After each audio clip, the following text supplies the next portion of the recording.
The worst fear of any parent is the death of their child. Funerals are expensive, and mortuary services often take advantage of people's pocketbooks at their most vulnerable moment. So skip these expensive funeral homes and come on down to Uncle Wally's Discount Child Coffins Warehouse.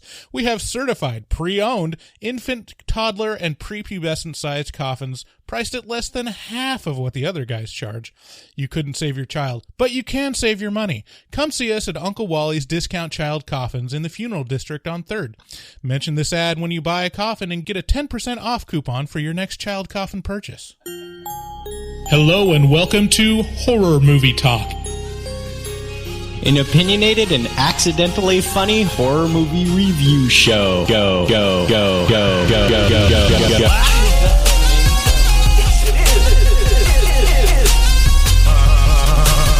I just took a stroll through the scraggly woods.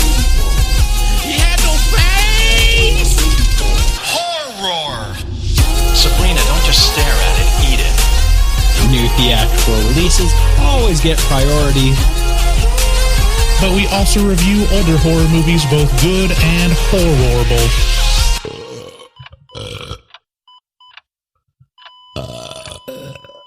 Wow, that didn't sound good.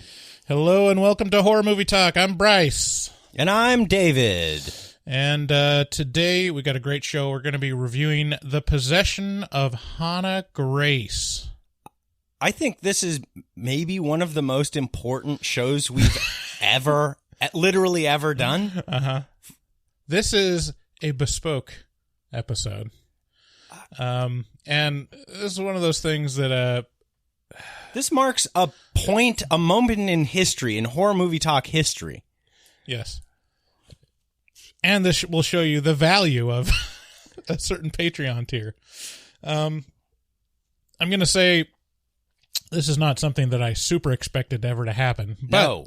We have our highest Patreon tier, which is called the Spoop Lord tier. And with that, you get all the perks of everything that we do on Patreon. Plus, the most important one is only for this tier, you get a bespoke episode of your own choosing. You can tell us what movie to cover, what games to play, and you can keep it to yourself if you want. This is like it's just for you, and you get to do what you want with it. Include take over our RSS feed for a week, right? So, and you get to come on the show. Yeah, if you're an aspiring Martin Shkreli, like you can get a Horror Movie Talk episode all to yourself and just withhold it. But you're lucky because you have benevolent overlord. You have today. a benevolent Spoop Lord.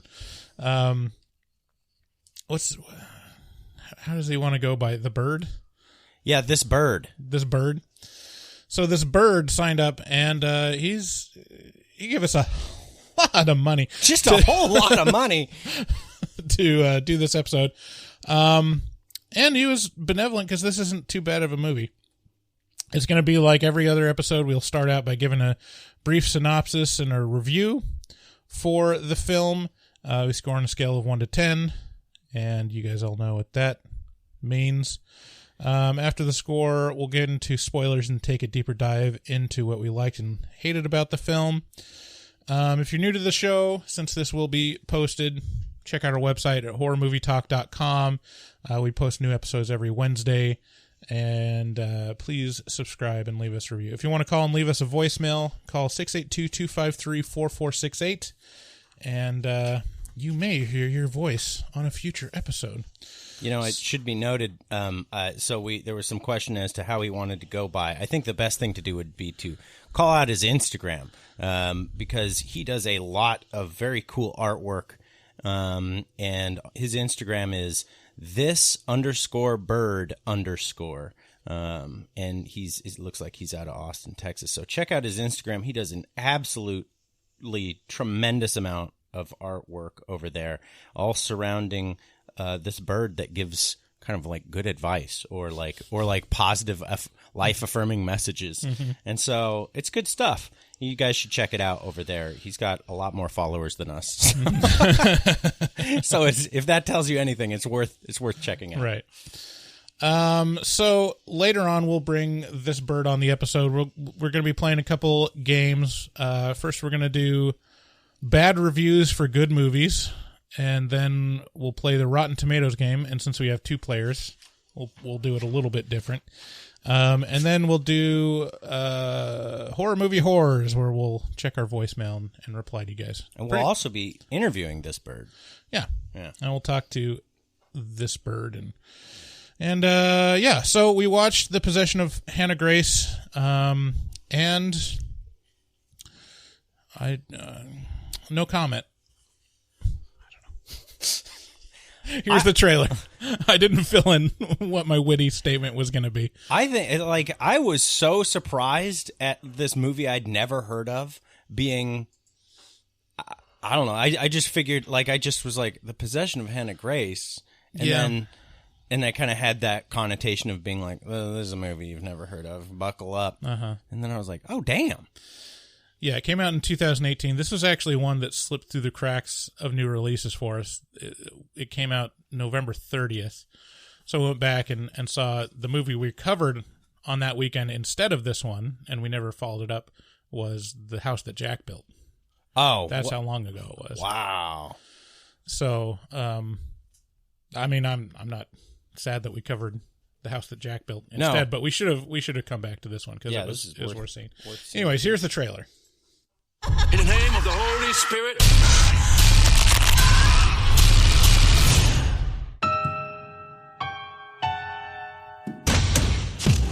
This job is not for everyone. Because of the hours? Because the only co-workers are cadavers. I heard there were issues. Yes, there were issues. But I'm much better now. Welcome to the team. You're the new girl. Megan. Well, I got a weird one for you. Her name is Hannah Grace. And her family was performing an exorcism or something on her. Dad? Something went wrong. And she died in the middle of it.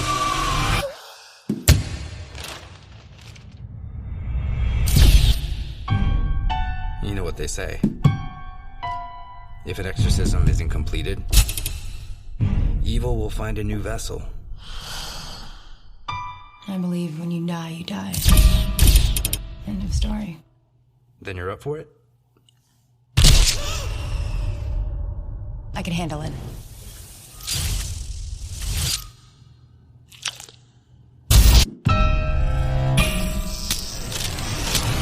When you die, you die.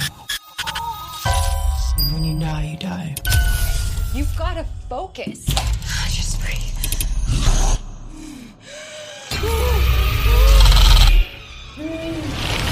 When you die, you die. When you die, you die.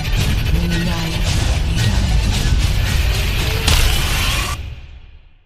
End of story.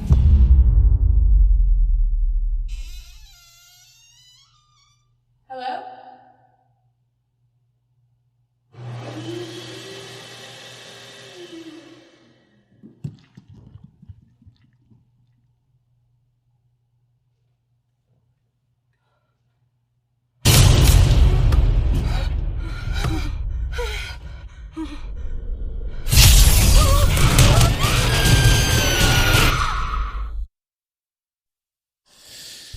Scary. So The Possession of Hannah Grace is, I'm going to say Hannah and Hannah at different times in this review, so just buckle up. It's available for rent. It was apparently on Netflix for a while, but I think it stopped right when I was going to watch it. Uh-oh. No. Stop. So yeah, The Possession of Hannah Grace is not like your other possession movies. If you're expecting an exorcism in the denouement, you will be surprised that it's the opening scene, and it results in the death of the titular character. The best way to describe this movie is that it's like the demon version of Weekend at Bernie's. It's a very similar...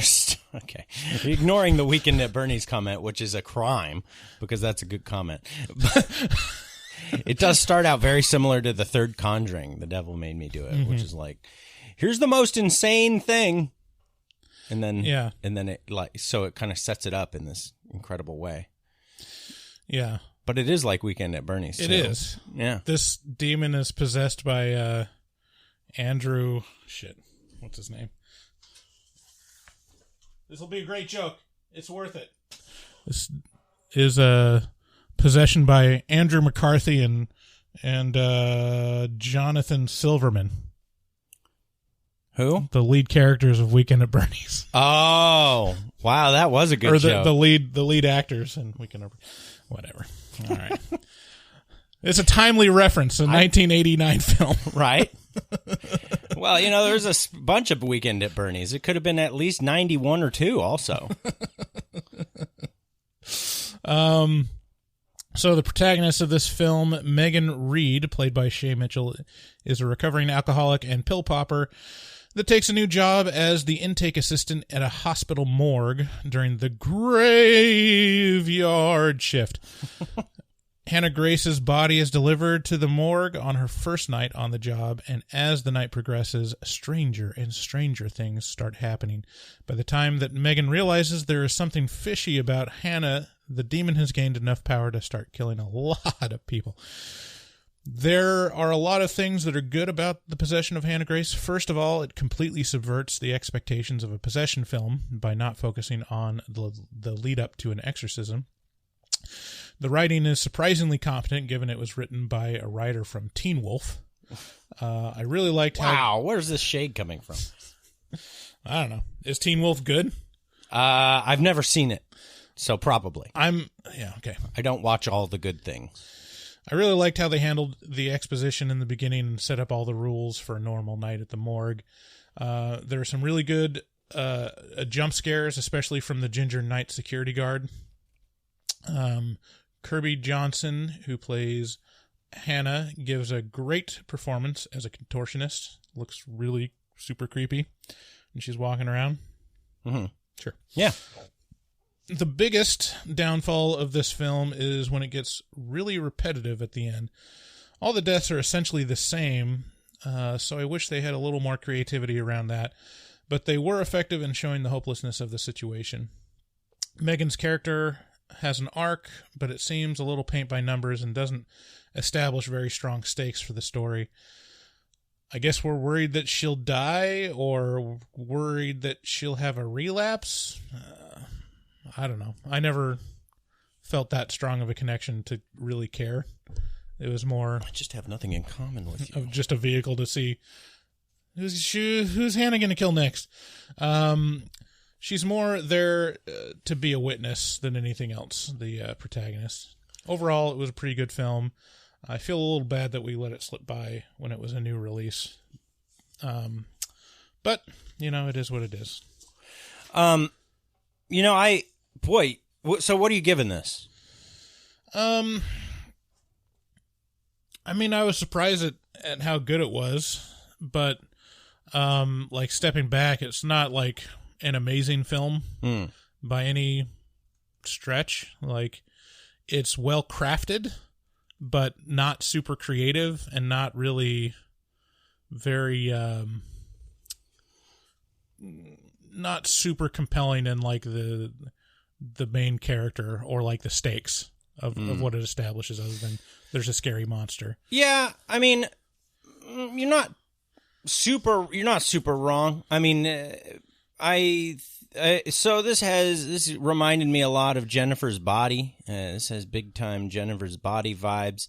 But it really is a pretty unique film in a lot of different ways. And I really liked a lot of stuff about this film. The setting and the filming locations was super great. Yeah, that part was pretty great. The dark hallways and kind of being kind of this industrial, concrete, kind of very sort of, I don't know, what's that architecture variety that's just concrete and brutalism. Brutalism. Yeah, it's a very cool morgue. or what do you call it? Coroner's office, whatever. Yeah, it was a morgue in the bottom of a Boston hospital. Very cool. Very cool setting. Pretty cool premise too. Like, especially, it felt wobbly on that first scene. Felt real, like it could just tip over into just goofball territory. Right. But it did not. It really scooped that ball up and ran it in. For me, it ran it into the. But more than anything, the thing that I appreciated about this was it felt like one big metaphor for addiction and recovery and the difficulties therein. I mean, I think you'd be hard pressed to say it wasn't exactly that the whole way through. It's just like this, the dragon chasing you chasing the dragon, and then it turning around and chasing you right back, kind of. And watching your friends all kind of fall to that, that addiction monster. And so that's kind of how I read it. And so it had a lot of, I had a lot of, investment into it, because of that addiction through line and kind of, my family's past and, just kind of seeing it for, and then my personal feelings about, my your addiction to pills. My addiction to pills. I mean, no. I mean, if you dabble in substances, alcohol or anything really, at some point you start to ask, well, where am I in this journey? Like, is this am I an addict? And so, I mean, it's not like that. I haven't thought about that. And so in that regard, I like this movie a lot. And actually it was a very spooky movie too. Like, it had some great moments. So I really enjoyed it. And I wasn't checking my watch or anything like that. I guess it was kind of a little bit of a one-trick pony in terms of the execution of a lot of people, but I still really had a good time. So for me, this is more of an 8 out of 10. I'm very surprised this slipped under so many people's radar. So, I mean, I think it was mentioned back in. Like, I saw it on lists of, like, the better horror movies of 2018, but it looked so not notable that I didn't feel bad about not seeing it. There's been so many possession and exorcism movies that just, like, I mean, you're going to be compared to The Exorcist, and why even try at that point, Like, it's pretty hard. Yeah, it is pretty hard. The thing that this had going against it the most, I think, was it sounds exactly like The Exorcism of Emily Rose, right? The possession of Hannah Grace, the exorcism. It's right. Yeah. The blank. There's a couple of some girl, right? And there's a couple of these, and the possession, the exorcism of ... And so that's why it's like, yeah. I mean, call it Demon Morgue or something. That would be horrible. Call it Demon Weekend at Bernie's, Demon at Bernie's. Yeah. Yeah. So I give it, I'm a little less generous. I give it a 6 out of 10. I was kind of on the fence between 6 and 7, and I don't think it goes over the edge of where I can say like people should definitely see this movie. I'm like, you could or couldn't, but it's good. It's better than average. In terms of like craft and setting and that stuff, like it's a very competent movie, but it's not as engaging as some of the, like even The Exorcism of Emily Rose. I think I was more engaged with that than this one. Well, yeah, but I mean, The Exorcism of Emily Rose is pretty brilliant. Yeah. Like, that's, if you're comparing it to The Exorcism of Emily Rose, which you kind of have to because of the goofy name similarities, but if you're gonna, like, Emily Rose is top tier. And it's not even close to as good as Weekend at Bernie's. Are you serious? Okay. It's Weekend at Bernie's is like high cinema. It's true Kino. You know, I've never seen it. Really? Truly. Well, I mean, that'll be our next review then. What? I mean, it's got a dead body in it. We could say it's horror, right? Yeah, the patrons actually. It's funny you mention this. The patrons keep voting on like Biggin is tangential is horror like movies. Jumanji. Like he's like, hey, are you guys gonna do Jumanji yet? And it's like, I mean, I guess if you guys all vote for it, I guess like that's what good is a perk of being able to vote on movies unless you get to hear what you want. Yeah, I mean, our patrons haven't really taken advantage of the trolling opportunities that vote gets them. Like, they could make us watch Cats. Yeah, once or twice they have, but it's like herding cats is what it is, to get them to move all together as one in a big flock. Like the other one that kind of surprised me this week that was put on there was someone wants us to see Morbius. Oh yeah, well yeah. I guess it's a vampire movie technically. It's a rated R vampire movie. Yeah, I have not heard good things about that movie. Well, yeah, but we prioritize new releases, and it's a horror movie. Is it a horror movie? Does it have the word horror in the designation? I mean, we just talked about Jumanji and Weekend at Bernie's being a possibility. Well, you know, just don't have that much in common with you. All right, let's move on. If you're listening to any commercials during this episode, you should probably know that you don't have to. You can go to Patreon and join at the bargain basement tier of $6.66 and $6.66, and you get not only episodes without ads, but you get them released early as soon as we finish editing them. So if you like the show, that is a great way to help out. Also, go to our website at horrormovietalk.com/shop, and then you can shop for teas and stickers. Please, as always, check out our resident artist, Dustin Goebel. He's a professional artist who fucks hard. He also takes commissions for artwork from HMT fans. If you ask him nicely and pay him a lot of money. He's very reasonable. That's not true. I know.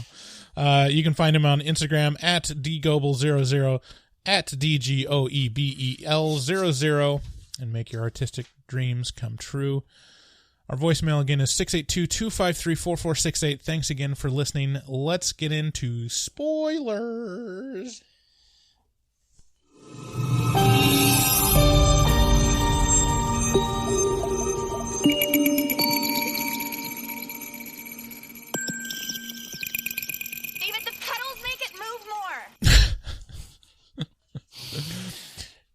Dirty raccoon, David. You're like a big dirty raccoon, David. The start of this movie is, I was buckled up for bad. Yeah, it starts out kind of rough. Goes right into the exorcism. A priest is killed in like a pretty hokey way. Well, you know how everyone is killed in this movie. He's like stretched out like he's going to be nailed to a crucifix, and then picked up off the ground. Yeah, picked up off the ground, floating in a crucifix pose, and then question mark. Yeah, it was kind of Darth Vader choke. Yeah, in this case, it was more the priest is shoved back literally onto a cross that's in the room, and he's impaled by the very large spikes in Jesus's crown. Apparently, yeah. Well, if you're gonna go big or go home, that's what Jesus always said. I think that was his biggest quote. Those thorns were like 10x. I think Jesus's biggest quote was "Go big or go home." Wasn't it? And I say unto you, him who goes small goes to hell. Him who goes large may go home. May not. Yeah. He who goes small goes the way of his homeland. He who goes large will stay in heaven in my many mansions. And I say unto thee, full send it.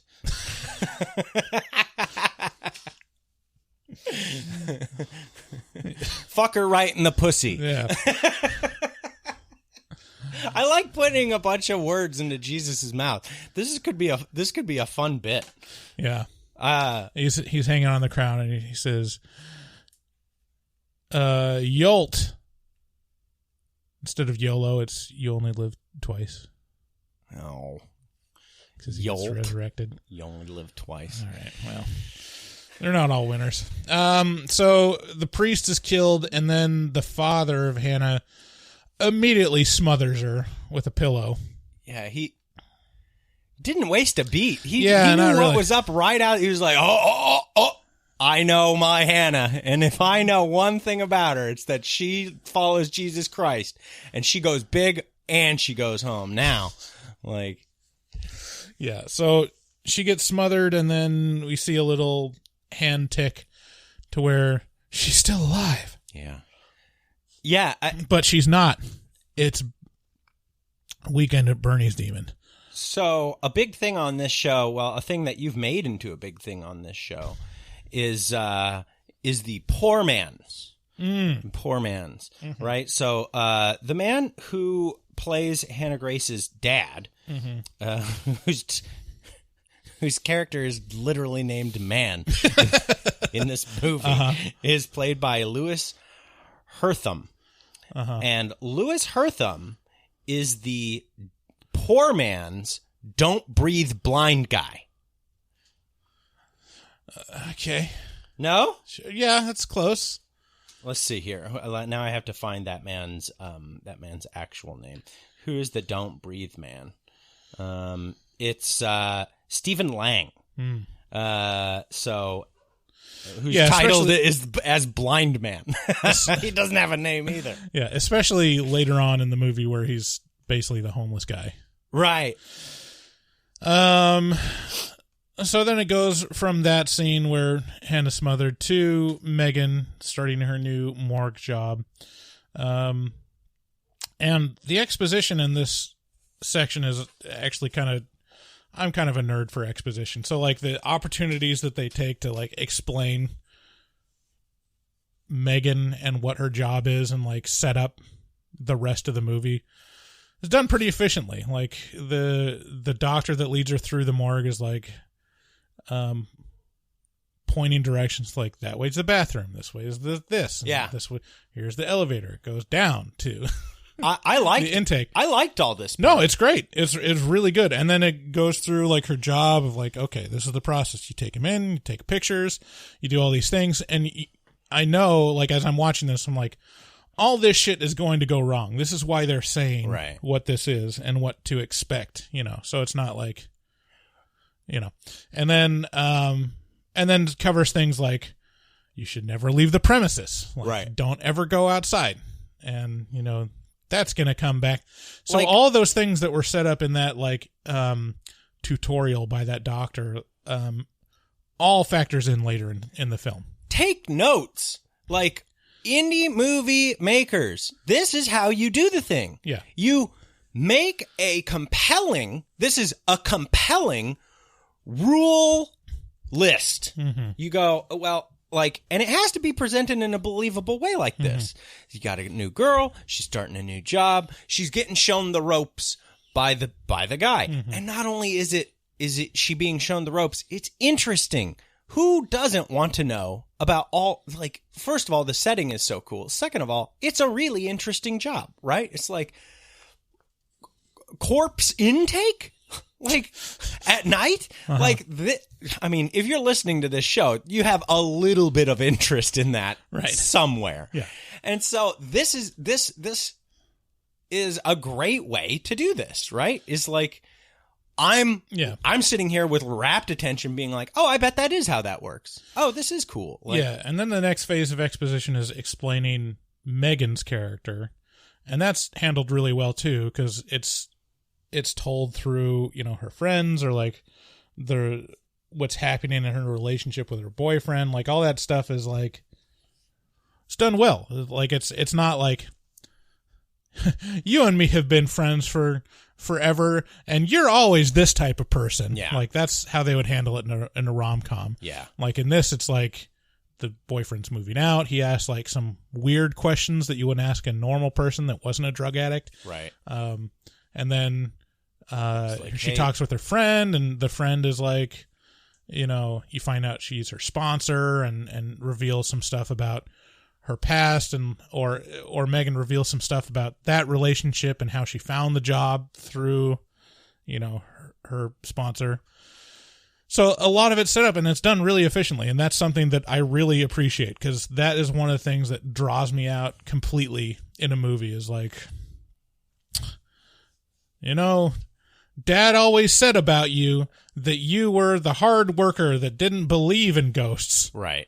This super obvious exposition that's just the... Or like they walk by the TV and everyone starts watching the news at that moment when they describe the aliens are coming. Yeah. It's like, okay. It's like the newscaster is the lazy way. How dare you cast shade on signs like this? The friend that talks about the type of person that you are. Which, I mean, granted, that's realistic too in some ways. I mean, we would do that and be like, I'd say, you're this type of guy, and you'd say that you're this type of guy sometimes, but not like an extended paragraph that sets up your entire life, you know. Speaking of good setups, I don't feel like we completely did this episode justice yet. I would like to mention this episode. This bird paid $666 to Horror Movie Talk to get his movie reviewed by us specifically. Right. He gets all the stuff of all the previous tiers, which you did mention. Mm-hmm. But this, look, we're approached 50 times a week. And it's not like I don't love it when you reach out to us. Right. All of you. But and it all like everyone's like, you know what you gotta do? You gotta review Cabin in the Woods. Mm-hmm. And we're like, okay, thanks. You know, but if we took everybody's in the Return of Superman, when Superman is like flying above the earth and he's just like listening like God to all the whispers that are happening. That's what it's like hearing movie requests for us. It's like, you should do the Thing remake. The Exorcism 3.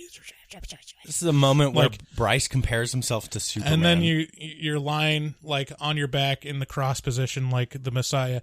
And then you hear the one where it's like, you know, it's a lady screaming, her purse is getting taken, and that's the person that you help. Right. You know? You fly down and you save the lady whose purse was being stolen. And that's what it's like for us for taking requests. It's like we get so many requests and we can only cover 52 movies a year. That's all we got time for. And there's probably like 20 new releases every year. But this bird saw that and he was like, you know what? He kept saying, I love the stuff you guys make. It gets me through my day. It's great. And I need to support you, but I also want you to review this specific movie. Mm-hmm. And you know what? There was a whole movement to try and get us to review SS Experiment Camp 2, The Beast in Heat, and they couldn't get 660. This dude makes art. And so he was like, I had to sell a few art pieces to like get the funds to do this. But here it is. Right. Like here, and he ponied up. Right. That's all I'm saying is like, and this helps our show so much. Yeah. Like so much. So we're super thankful. And, you know, I mean, that's how you do it. We just want, also, you know, it's, we want to cater to rich people. So, you know, if you want to pay us a lot of money, we'll find a way to make it worth your while. You can't blame everything on having been pigeon-toed, David. Oh my God. So yeah, thank you, this bird. What else is going on? So we got through with the setup. You know, we got done being shown the morgue and the whole facility, and now she's kind of left on her own. Yeah, and not in a super friendly environment. No, this is like a really cool, like, environment that you don't see a whole heck of a lot, which is a normally very, very bright and very crowded environment, like a hospital. And then when you're there at night, in like cavernous hallways that are dark until you walk into them. Have you ever like worked at night or like been around like a large building that's normally full of people and you're the only one in it? Yeah, maybe once or twice. I mean, not as a... Yeah, not on the rig, but... No. Have you? Sure. Oh, okay. Some experiences. Like it's not super comparable, but being at like, I don't know. Yield check. Even at like churches at night. Yeah. Yeah, no, that was what I thought of. Yeah. Was like walking through church when no one else was there Right. as a kid and being like, okay. So you're telling me there's spirits, huh? Mm-hmm. And there was one, I don't know if I told this story before, but I used to work at a payday loan store, check cashing store. Okay. In Clackamas. One of the stores is in Clackamas. Clickety-clack town. And this one in particular, I usually worked like the late shifts, which some of them were open till like midnight sometimes. And is it charging? I don't know. And this one in particular, the office kind of sucked because it didn't have a bathroom in it other than the shared bathroom with the business next door, which was a wig shop. You kids gonna buy some wigs or ain't you? It was a wig shop, and I had to walk through the wig shop to get to the bathroom, and it was like impressed upon me that you have to take this particular path or else the alarm will go off. And the wig lady is none too... The wig lady. Yeah, the wig lady did not want us touching her wigs or like playing around with those wigs. Like she was very concerned about it. Really? And there's something about walking through a darkened wig shop. It's very off-putting. I don't highly recommend it. Anyways, so it's a cool setting. This is a complete aside. Her friend in this movie is played by the actress Stana Katic. Okay. This name, for some reason, I can never remember. She's in other stuff. Like, she's kind of recognizable. She's in a lot of like TV shows. Yeah, she looks like a TV show girl. And I think she was in like Law and Order Special Victim Rapist or something. And Stana Katic is the weirdest name because I always think, oh, it's Katie Stanek. Or I see. Stanek Katie or Kate Stanek Cat. I don't know. Stana Katic. Okay. I'm sorry. Just an aside. She's very pretty. She is very pretty. Okay, and then, like, right after these rules are established, she starts intaking some corpses, and one of the Amber Lamps drivers drops off Hannah Grace and gets her to break one of the rules by helping him wheel out the gurney.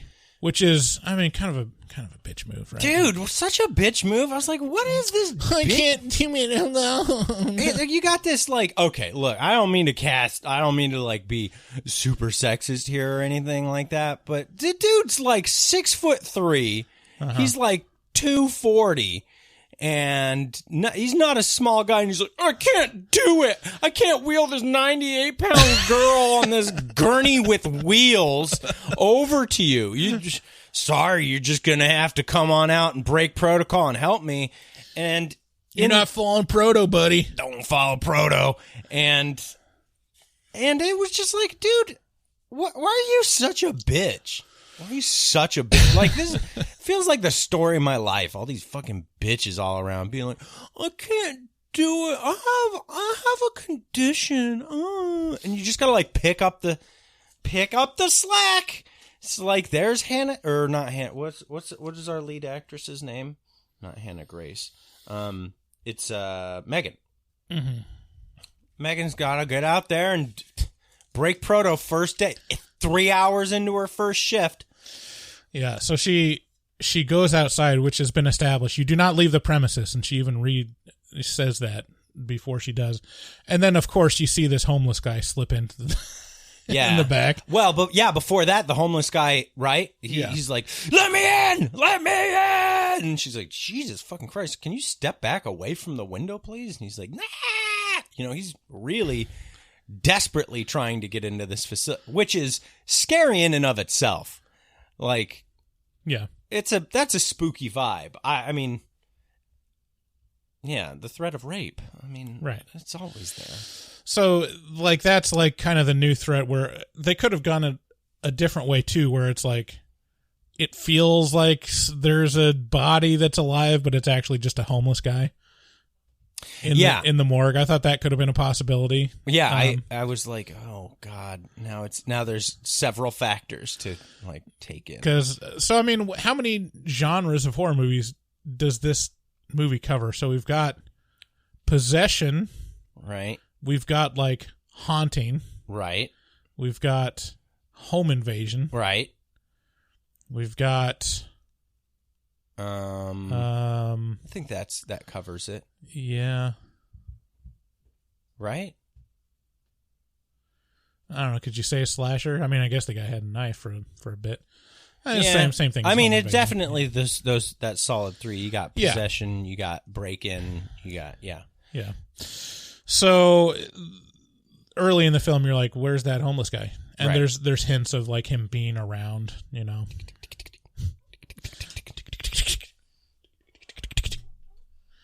I could probably actually. Where's my stereo? Here you go. A little taste. You just have them running around on my tongue. No, here. Watch this. Taste. We'll go.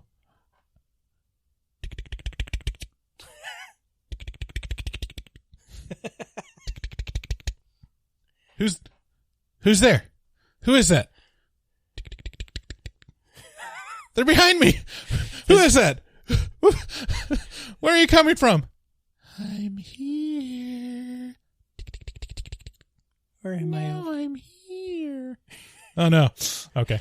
Oh, dude, you made some new version of ASMR, like where you don't calm down.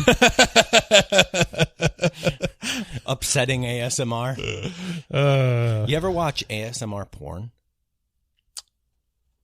Do they just like squelch the dick into the vagina really slowly and really put the mic up front? So you have watched it? No, I haven't. Yeah, it's like it's a close up, and it's like just makes me salivate. Because all that dick. Close up on eating out a girl. Oh man, that's great. No. That's one of the few... Just use your mind's eye and you can see what Bryce is doing. That's one of the few times when I'm super okay with girl on girl porn. Is the ASMR girl on girl porn? No, is when it's eating pussy stuff. Because I don't want to see some dude's eyes staring in the camera, eating pussy. Really? Yeah. It's better when it's a girl. Okay. But the rest of it, it's just lesbian porn does almost nothing.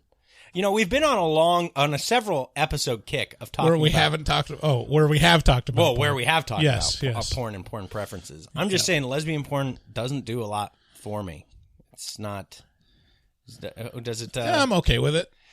Really? It depends on how good looking the girls are, I guess. They're always good looking. Not always. No, I think so. I love them all. I'm into it. Should have like real lesbian porn. Yeah.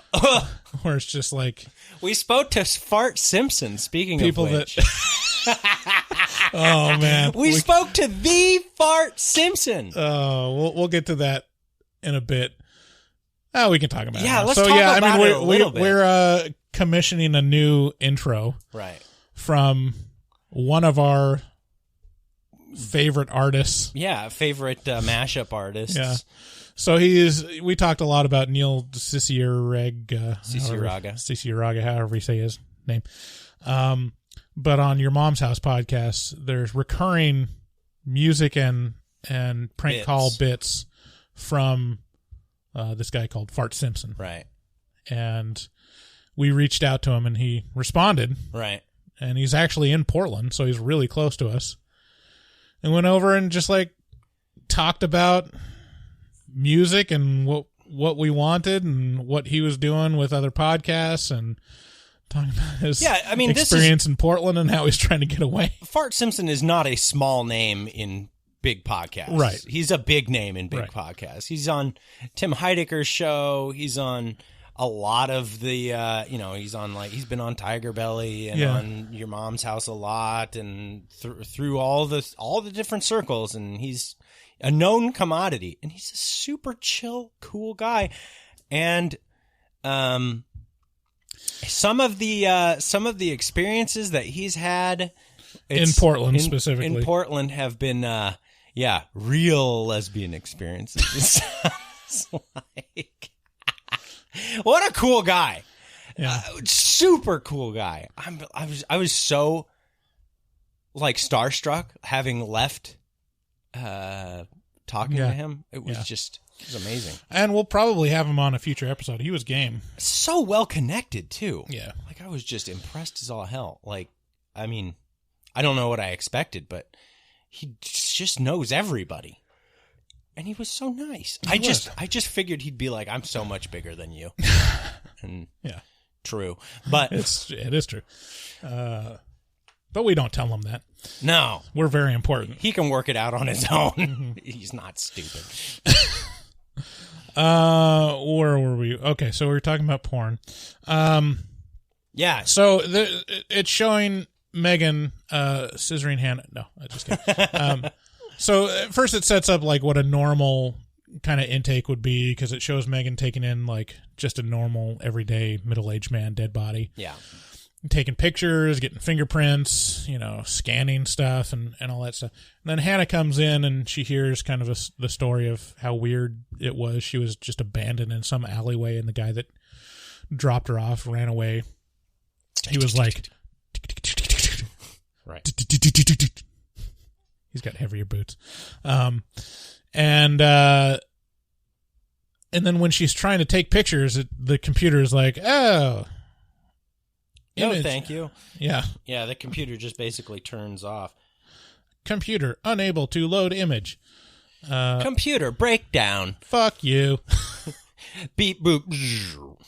And then she can't take images, and then she like takes fingerprints, and then the fingerprints won't scan. It's really crazy. And then like when she's putting Hannah away, stuff falls off the table and breaks. Because no one puts Hannah in the corner. No one puts Hannah in the corner. And when the case is closed, the case gets opened because I guess this demon not only is a big fan of Weekend at Bernie's, it's also not a fan of enclosed spaces. Yeah, it's like fucking closed spaces. Yeah. I'm so bummed out. I think my phone may be dead and or dying. Like there's no way to charge it. We need that $666 again to be able to buy a cord. No. I think the phone's charger port is hosed. You want to clean it out with like a toothpick or something? Yeah, sure. We'll try it later. We'll try it after the show. We don't need to be doing it now. Yeah. Okay, so it's pretty fast paced, and the pacing is pretty good in this early part of the movie because stuff starts happening pretty quick. Yeah. And she gets pretty suspicious and because, she's a former cop. I don't know if we mentioned that. Like she's got PTSD from seeing her partner get shot, and supposedly that's like a contributing factor to her alcoholism and pill popping. And so she's pretty curious when she gets her boyfriend, which is a cop, to run a scan of the fingerprints at the police station, which apparently, demon can't stop the police station scanner from working. Because it comes back with a license, and she notices that the eyes are colored different. Right.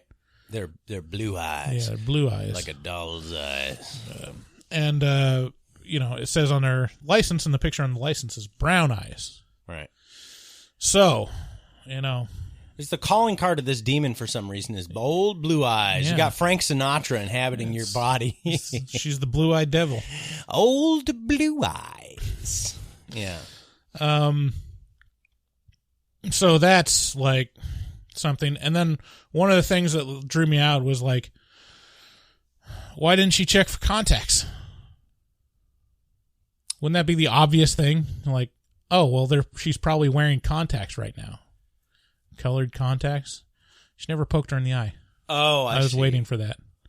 Wow. There's only a few things that like made me like why? And one of them was that she didn't check for contacts. The other one was later when Katie Stanek or Stana Katic was running away from the demon and runs to the roof, which already is like a true horror trope. Yeah. Run the wrong way. Go up. Trap yourself more. Don't just run into the upstairs. Run into the roof. The room without a lock and sit in a drawer. Right. So she runs to the roof, and she doesn't close the door behind her. Well. I'm like, God damn it. She just needed a breath of fresh air. Yeah. Yeah, I will say the thing that irritated me about this movie, although not a tremendous amount, was the monotony of the way it killed people. Yeah. It was just like, I'm going to pick you up off the floor with invisible force. It was just basically Darth Vader's chokehold unto death. And then it's like she's pulling out their arms, but is it supposed to be implying that she's like pulling them out of sockets or turning them around? Like there's a lot of cracking and popping, and I can't quite understand what was cracking and popping. It was a real one-trick pony in terms of like, this demon just didn't have a lot of creativity in terms of, just right. wasn't inspired by some beautiful muse of killing. Yeah. You have people working on your yard today. Yeah. Is that a once a year sort of thing? No, we're hiring them to do ongoing, but they're doing like a cleanup right now. Okay. How much do you pay for that? Is it per month? Must be per month. Yeah, it's per month. What is it? How much is it? I don't know how much they're charging. Oh, you'd have, we have no to say idea. that on the podcast? No, I was just curious because I don't know what that goes for. Several $100s. Oh. So, the mow and blow kind of thing, and weed. Yeah. Okay. Are you going to be here every Saturday? It was this awkward. is just really fascinating for you. I You're just super distracted. Well, I was. I mean, first of all, it is distracting, and then second of all, it was awkward for me to approach your house today because fella was like eyeballing me hard. He was like, "Why are you walking to this house with a backpack?" And I was like, "Hey, chill out, buddy." But instead of saying that, I just walked quicker into your house. So it was awkward for me. I don't know when they're coming. I don't know if the Saturday morning is going to be the standard. Well, I'll get to know him. I'll bring him. I don't know. I'll bring him chips or something. Okay. Next week. That way he won't eye me so hard. He'll just have his hand out and be like, "Can you give me the chips you normally give me?" Yes. No, I think like today. I mean, they're going to be out there for several hours because it's like a full yard cleanup. Yeah, so I think that's probably. They're probably out during the week. Yeah, probably. Anyways, great stuff for listeners. We can describe what they're hauling the yard right now. And this man is wearing a baseball cap. Where were we? Stuff. There's flies. There's like a moment where she is hallucinating. So there's a couple of moments where Megan is like, it's implied that she's hallucinating things. Yeah. And that's kind of where it's like coming off of the drugs or something. Like it's kind of like, hey, she's a drug addict. Her memory or her experience may vary. Yeah, but it's not like really clear on what pills she takes. I think what was the pills that they mentioned that she stole from her boyfriend? Xannies. Like Xanax. It's like, well, the kids call them Xannies. Bars. Xans. Yeah, Xans. Lil Xan. Lil Xan. I don't. think that Xanax causes you to hallucinate. I don't know. You wouldn't know, though. I wouldn't know. Yeah. But, yeah, I mean, she's getting flashbacks of this night where her partner was shot. And I thought that would have been another route that kind of would be interesting if, like, she was really kind of, if they went a little more into the idea that she was on edge of sanity. Yeah. You know, that, and I mean, basically the most that they did is like, she got really nervous and wanted to take pills.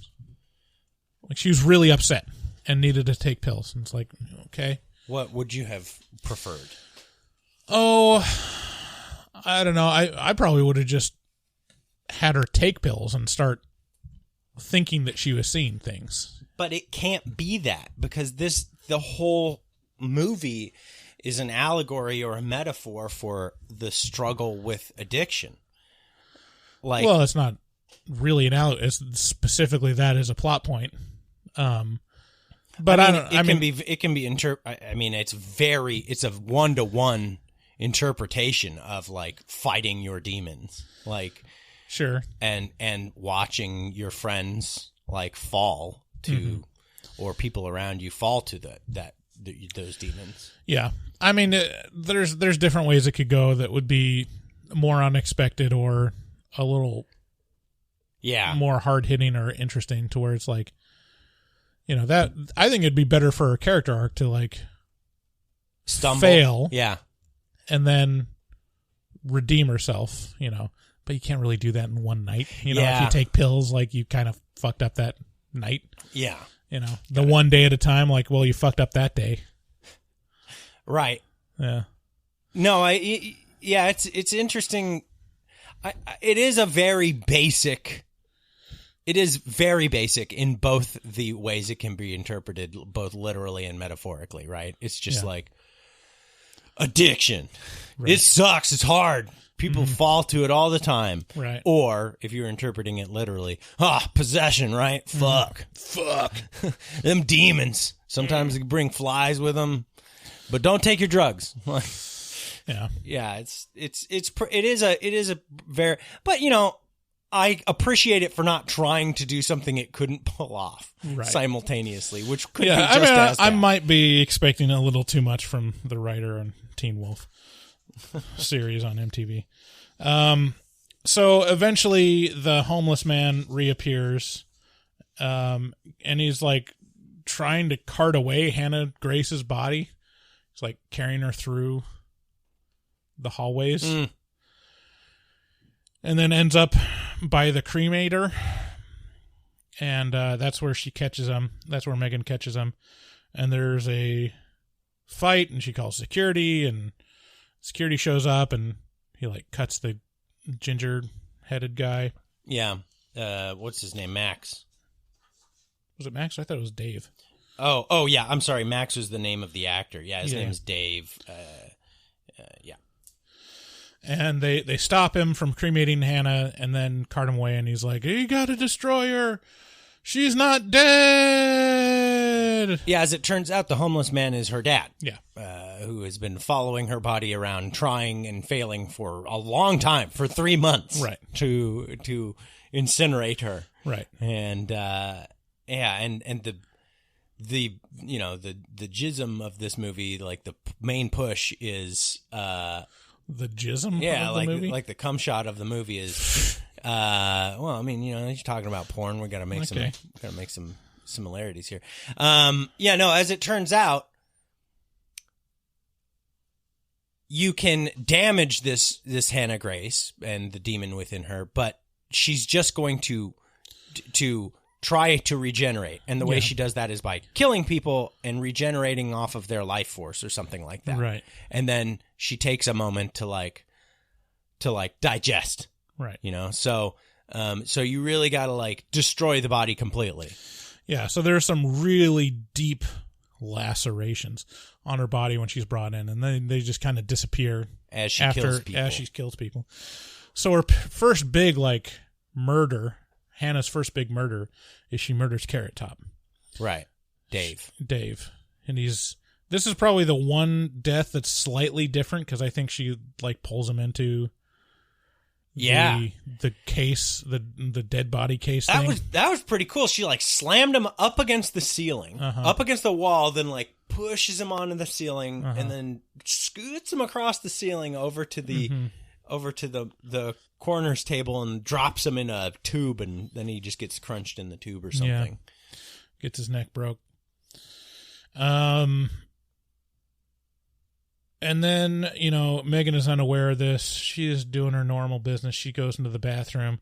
And I would love it if she was just taking a huge shit. You just heard all the noises of her taking just a giant turd. And this is your thing in porn. I mean, what are we doing? Yeah. In the bathroom if we're not going to hear tinkling or pooping. Let's go for the gold. Yeah. Let's go for the brown. Does the door get left open in your house? I mean, wouldn't that make her more vulnerable in that moment if she's like mid-log? And then that's when the ball rolls up? Oh, yeah. And her butt clenches and you hear it drop down. And then and then she's pissed off because she knows she's got more to clean up. Right. Yeah. When you pinch it mid-loaf, it's going to be messy. It's like instead of just letting it come out. Yeah. Yeah. So, no, but I do have, so at your house, what's procedure? Does everybody close the door and then go? We close it, but it's like we barge in all the time. Uh-huh. Because, I mean, the doors are closed upstairs normally just because we don't want Meg in the bathroom. So right. Usually don't want a rogue agent to come in and lick that butt as you're peeing. You're standing there peeing, and then all of a sudden... So do you just, pull your pants all the way down to the floor like a toddler when you pee? No. Well, why would she be licking your butt then? Well, I don't know. Just your clothed butt? Meg is pretty forceful.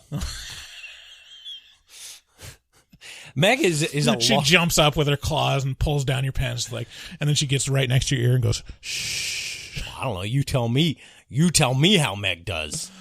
Meg is my dog, my golden retriever, in case anyone's... Yeah, Meg is a force to be reckoned with in this house. She's powerful. Mm-hmm. I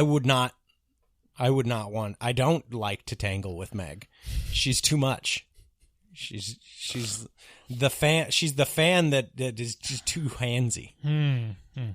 Yeah, in my house, the door is just open. Yeah. Nobody closes the door. I don't know what that is. Down here, the door will be open a lot of the time. Yeah. I don't know what that is. I feel like that's probably gross or stupid or dumb or weird. I don't know. I mean, I didn't grow up, or maybe, I was the youngest, so maybe the what do you call it? The decorum changed by the time I came along, but it was weird going from my house to a young couple's house, and they were they're just oh yeah, just don't. Well, we might be walking around naked, so don't look back here. Or don't. In the morning, we might be in our underwear going to the bathroom or whatever. It's what? What? And yeah, I have little kids, and it's pretty much free game. Pandemonium. I mean, Colin has his dick out all the time. Wow. He. Probably about half the time that he's here, he doesn't have pants on. Damn. So, Ew. We're working on it. We're working on it. It's mostly when he does go to the bathroom, he takes his pants off and then he doesn't put them back on again. And so, we'll find him later without pants. Yeah. Where'd your pants go? I don't know. Well, you can't be bothered keep track of these things. Can't be bothered to keep track of my fucking pants. So, but actually, this brings up a good point, which is, the camera really knew what to do in this movie. Not only was the setting great, but the cinematography was not bad. Yeah, not they were done a lot of favors by the location. Right? It was easy to know what's good to be in frame because this place was such a great location. Lots of dark, hallways vanishing into darkness, basically. So there's lots of areas where you could just position the camera where you're is something gonna come out of there? Yeah. But not only that, the lights were great, right? You had these long lines of halogen bulbs, but then also down along the floor line, there were there were like landing strip red lights on either side of every door. And that just created this super eerie, weird, like potential for shadow casting and all this kind of thing. And a few times, Hannah actually skittered across the floor and it was, ugh. Yeah. Let's see. Whoa, dude, you need to chill out. So Hannah gets progressively like stronger and more active. She's an active young girl. And what happened? So we already talked about Caddick Stanny getting killed. And then this Amber Lamps driver, Randy. Amber Lance. He's another guy where it's like, oh, he's a nice man. I don't want him to die. And he shows like you pictures of his kids, and like movie's brutal. Just immediately kills Randy. Yeah. I'm like, oh, I thought he was gonna be like the survivor that helped Megan at the end. And that was somewhat important because he explained that he had problems with addiction, and now he falls, right? So it's like, oh, furthering my point. And then finally the dad shows up again and explains like what happened, and explains that they have to cremate her body, and says the last rites. And then Hannah turns on them and like turns the turntables on her dad. Nobody puts Hannah in a fire-fueled corner. Yeah, so the dad gets shoved into the cremator. I don't know what it would be called. But this was one of those moments where I kind of laughed. I don't know what about it that just I got a giggle out of, was like the last shot of his hands on the coming out of the cremator trying to hold on. It's like, oh no. Boink. It's like Lord of the Rings. But yeah, I'm not sure if this is how you normally use a crematorium, where you start the raging fire with flames licking out of the cremator, or out of the oven. Out of the cream machine? Yeah, out of the cream machine, out of the oven, and then you shove them in? Right. I couldn't tell you. I'm pretty sure, like... I'm taking this as gospel. You put them in and then turn it on. Well, I mean, I'm not a cremator guy. Like, I don't know. If you were to ask me about chainsaws or cutting down trees or bucking up trees, hey, or super boring marketing writing work, hey, I'm your guy. But you ask me about... Can you tell me about molars? Ugh. Or about dental crowns? So much. I can tell you so much about dental crowns. It's horrible. Why are you doing this to me? I just went into the sunken place. I've just been attacked. This is, ugh. Ew, no, David. Okay. And then it kind of ends. Eventually, Megan shoves Hannah into the cremator. And then I'm left with the question, and it never quite gets answered. Why doesn't Hannah kill Megan? Why is she never... Like, Hannah is toying with her, and she's, like, climbing all up ons and, like, whispering sweet nothings into her ear. Mm-hmm. Because she never took those Xans, bro. I assumed that she was going to... The Weekend at Bernie's demon was going to possess her, and that was going to be, like, the epilogue where, like, oh, we killed Hannah, but oh, no. Megan has blue eyes now. No. It's like, no. It's just, no, she survived. She was fine. So there's literally no reason why Hannah didn't kill Megan, too. Because she couldn't. Why not? Because Megan was stronger. Was stronger than that. She didn't fall to the addiction. She didn't get possessed. She fought through it.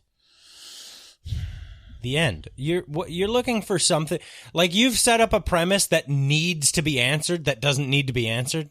Like, you've just said it needs. she needed to die. And it's like, no, she didn't. This is a perfectly acceptable I think ending. needs to be a reason for why she wasn't a target for death, because she was the most obvious one. She was. She fought the whole way through. Did you not watch the movie? Did you not watch her fight the thing at the end? She won. Sometimes you win. Sometimes you lose. And this time the demon lost. Yeah. Well, I mean, after a lot of wins. Took home a lot of W's, though. Like, yeah. So, everybody's gonna have a 64-1 on their record at some point. Right. Just got to stick around long enough. Right. Megan was the heavyweight. Yeah, I'd say, to be honest with you, I had such a good time with this movie that I would recommend you watch it if you're a fan of possession movies or home invasion movies. This is very spooky, has some pretty great jump scares, and some alarming subject matter. But, it's not, I don't think it's terrible or bad. I think it's actually pretty good, which is surprising because that start really left me being like, Ruh-roh. uh-oh. Yeah. In the immortal words of Isaac Hayes, it's good. It's good. I like the when we were talking to Fart Simpson, we were talking about all of our favorite shows, and Isaac Hayes on the Adam Carolla show 10 decades ago came up, and so we watched the video of, like, if you're not familiar, Isaac Hayes basically had a stroke on air while he was talking to Adam Carolla, and this is the guy who played Shaft, and so he wrote the music for Shaft. He played Chef on South Park. Oh, he didn't play Shaft? I don't think so. I'm pretty sure he did. No? Okay, I don't think so. Anyway, while I look that up, I'll just say that Isaac Hayes had a very sad moment. Yeah, it was, in retrospect, it was pretty tragic. But, we don't know if he literally had a stroke on air, but he was given one-word answers and was just not very coherent in his sentences. And so for the show, it was one of the funniest moments, just because they're like trying their best to make an interview out of this. And Isaac Hayes is like, this is good. You are right. He is the composer for Shaft, for the epic Shaft thing. And they're like, tell us about, what's it like, being on Stax Records. Oh, Stax is good. Whoa. Did you know he was a sneeze in Robin Hood Men in Tights? No. He was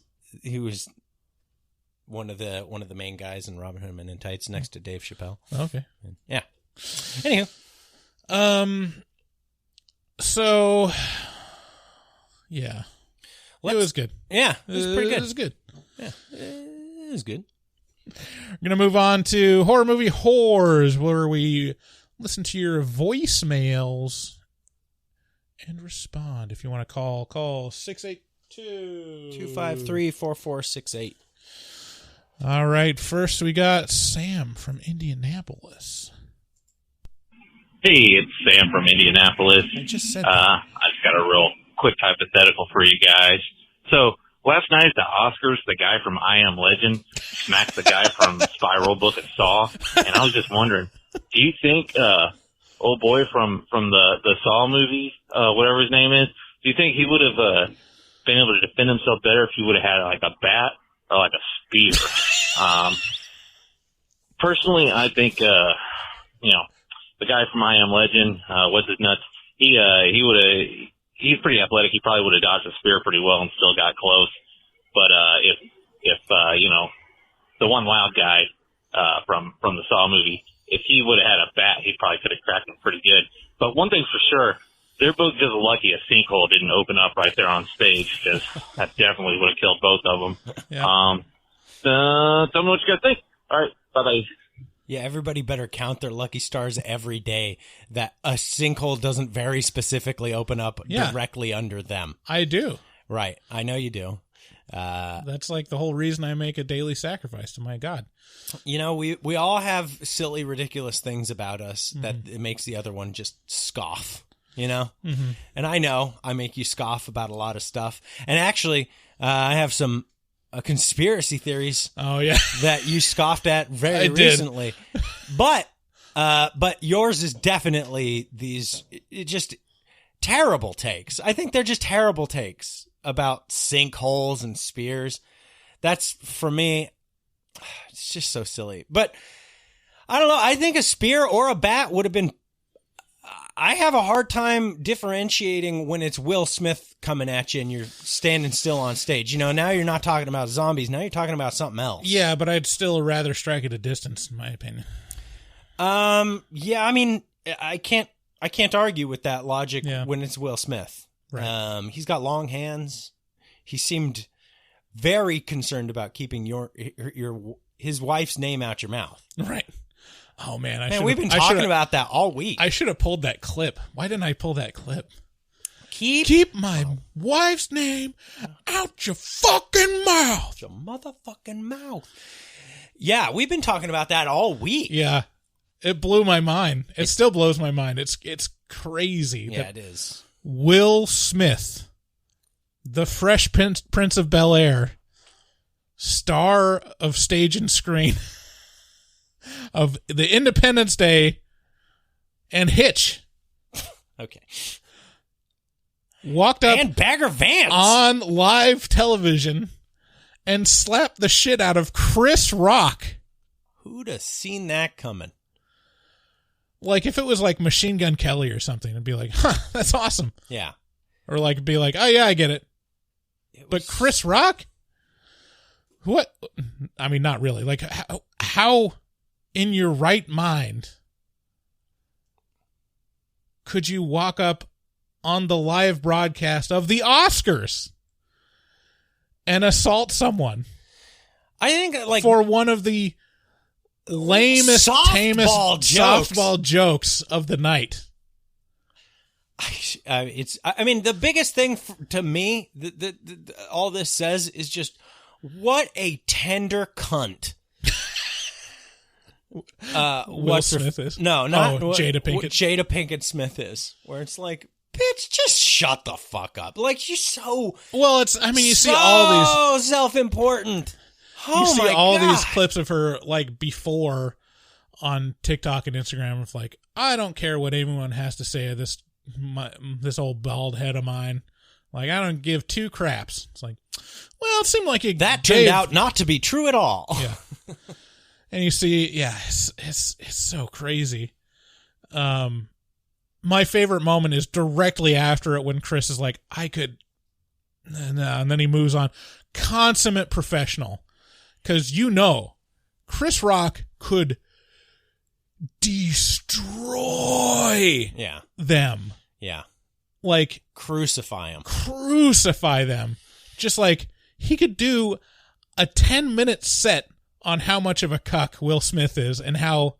Oh, a 40-minute set. Yeah, on how, like, emasculating Jada Pinkett is to him. Like, and you know what? I said this to you earlier this week. I'll say it again. Like, if you're going to take two people and put them against each other, and one of them's Chris Rock, and ask who has done more for the black community, and like, and who has like put their name and face to like championing, like, you know, black rights, the black movement to the masses for their career.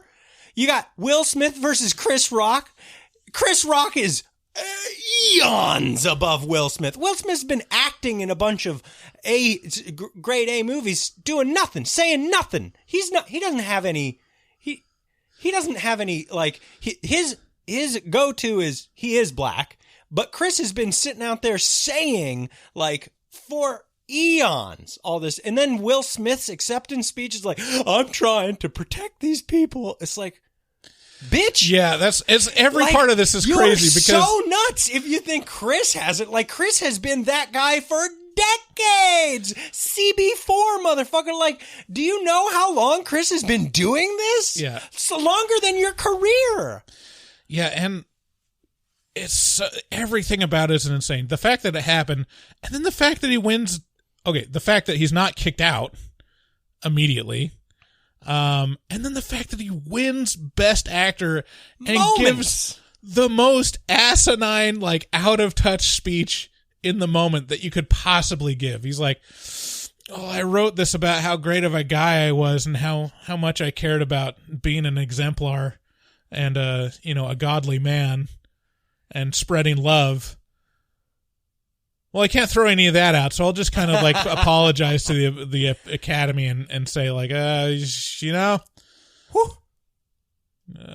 get really passionate. Anyway, so I'm a great guy, and this was, just completely overshadowed all the, do you know who won Best Picture? Nuh-uh. I don't know. Yeah, exactly. Who did? Coda, the movie that I didn't know anything about. That is. So, yeah, and then the fallout. I after that, I just checked every comedian I knew, their Twitter, to see what they said, and there was they were great. But I'll tell you who went the hardest immediately. Tom Segura. Yeah, it was like, oh my god, I gotta pull up his tweet, because it was like everyone else is like, what just happened, or like. David Spade was pretty good. He was sure David Spade was great. David Spade was a G.I. Jane joke? It was more about the choice of joke, which is great. Dude, can you imagine how badly Smith is going to be eviscerated for he is going to be, he's going to be the butt of every joke for decades until he's past death. Yeah. So, I mean, the other comedians were like, oh, I just didn't watch the Oscars. Did anything interesting happen? Or say something about blah, blah, blah, blah. Tom Segura went for the fucking throat. He says, fuck Will Smith's candy ass smacking a dude 4 inches shorter and 50 pounds lighter. He's just in his feelings because his bald-headed bitch had been fucking around on him for years and he takes it. We all know who he wishes he could slap. Hashtag cuck Will. Get that hashtag going. Hashtag cuck Will. Yeah, what a bitch move, dude. Next caller. Who's the next caller? Next caller. Anyways.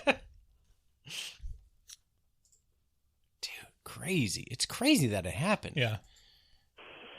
Hey guys, it's Josh from Canada. What's going on? I'm just driving home in the freezing fucking rain, which is absolutely lovely.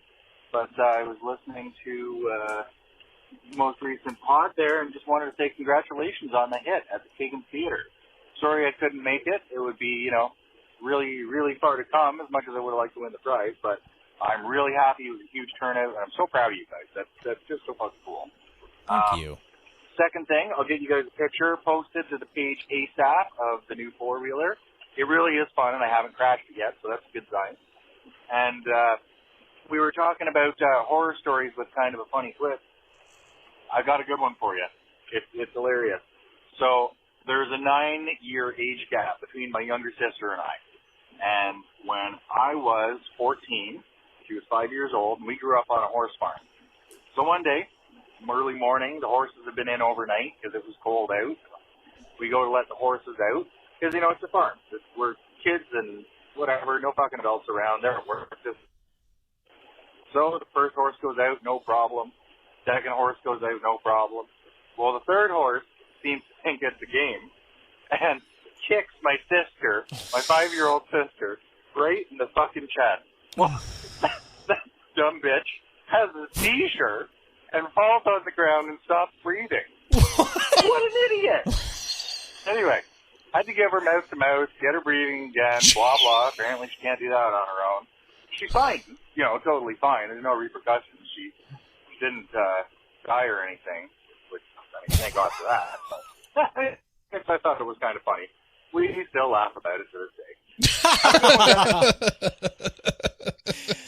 All I got from that story was Josh kisses his sister. Ew, gross, Josh. Thanks for the call, Josh, and thanks for the kudos on the Exorcist show. Just a reminder, we got another live show April 22nd. We got the Burbs playing here at the Kiggins Theater on Main Street in Vancouver, Washington. Come on out. It's going to be a great time. We also got The Fly on May 27th and Hereditary capping off the series on June 24th. So come on out. It's going to start at 9. The doors open at 9, and you guys will have a great time, I promise you. Got a couple more from Josh. Uh-oh. Hey, guys. It's Josh from Canada. AT at... Oh, Jesus Christ, I can't even talk tonight.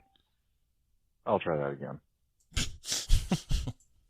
Hey guys, Josh from Canada, a.k.a. the ATV guy, a.k.a. Mr. Plow. Listen, I was wondering, seems probably like this is more of a David question than a Bryce question, although I could be wrong. Maybe I'm judging wrong. But David, you play a few more games, I'm feeling. I've been playing a lot of Horizon Forbidden West and Horizon Zero Dawn. You ever played those? I know you do a lot of the, I think it's Dead by Daylight? Yeah. Haven't played that yet. Definitely should check it out. But, yeah, what other games are you playing? What are you into? What do you guys like? Talk to you later. Yeah, I pretty much just play Dead by Daylight. Now, I mean, I used to play just a tremendous amount of first-person shooters for a long time.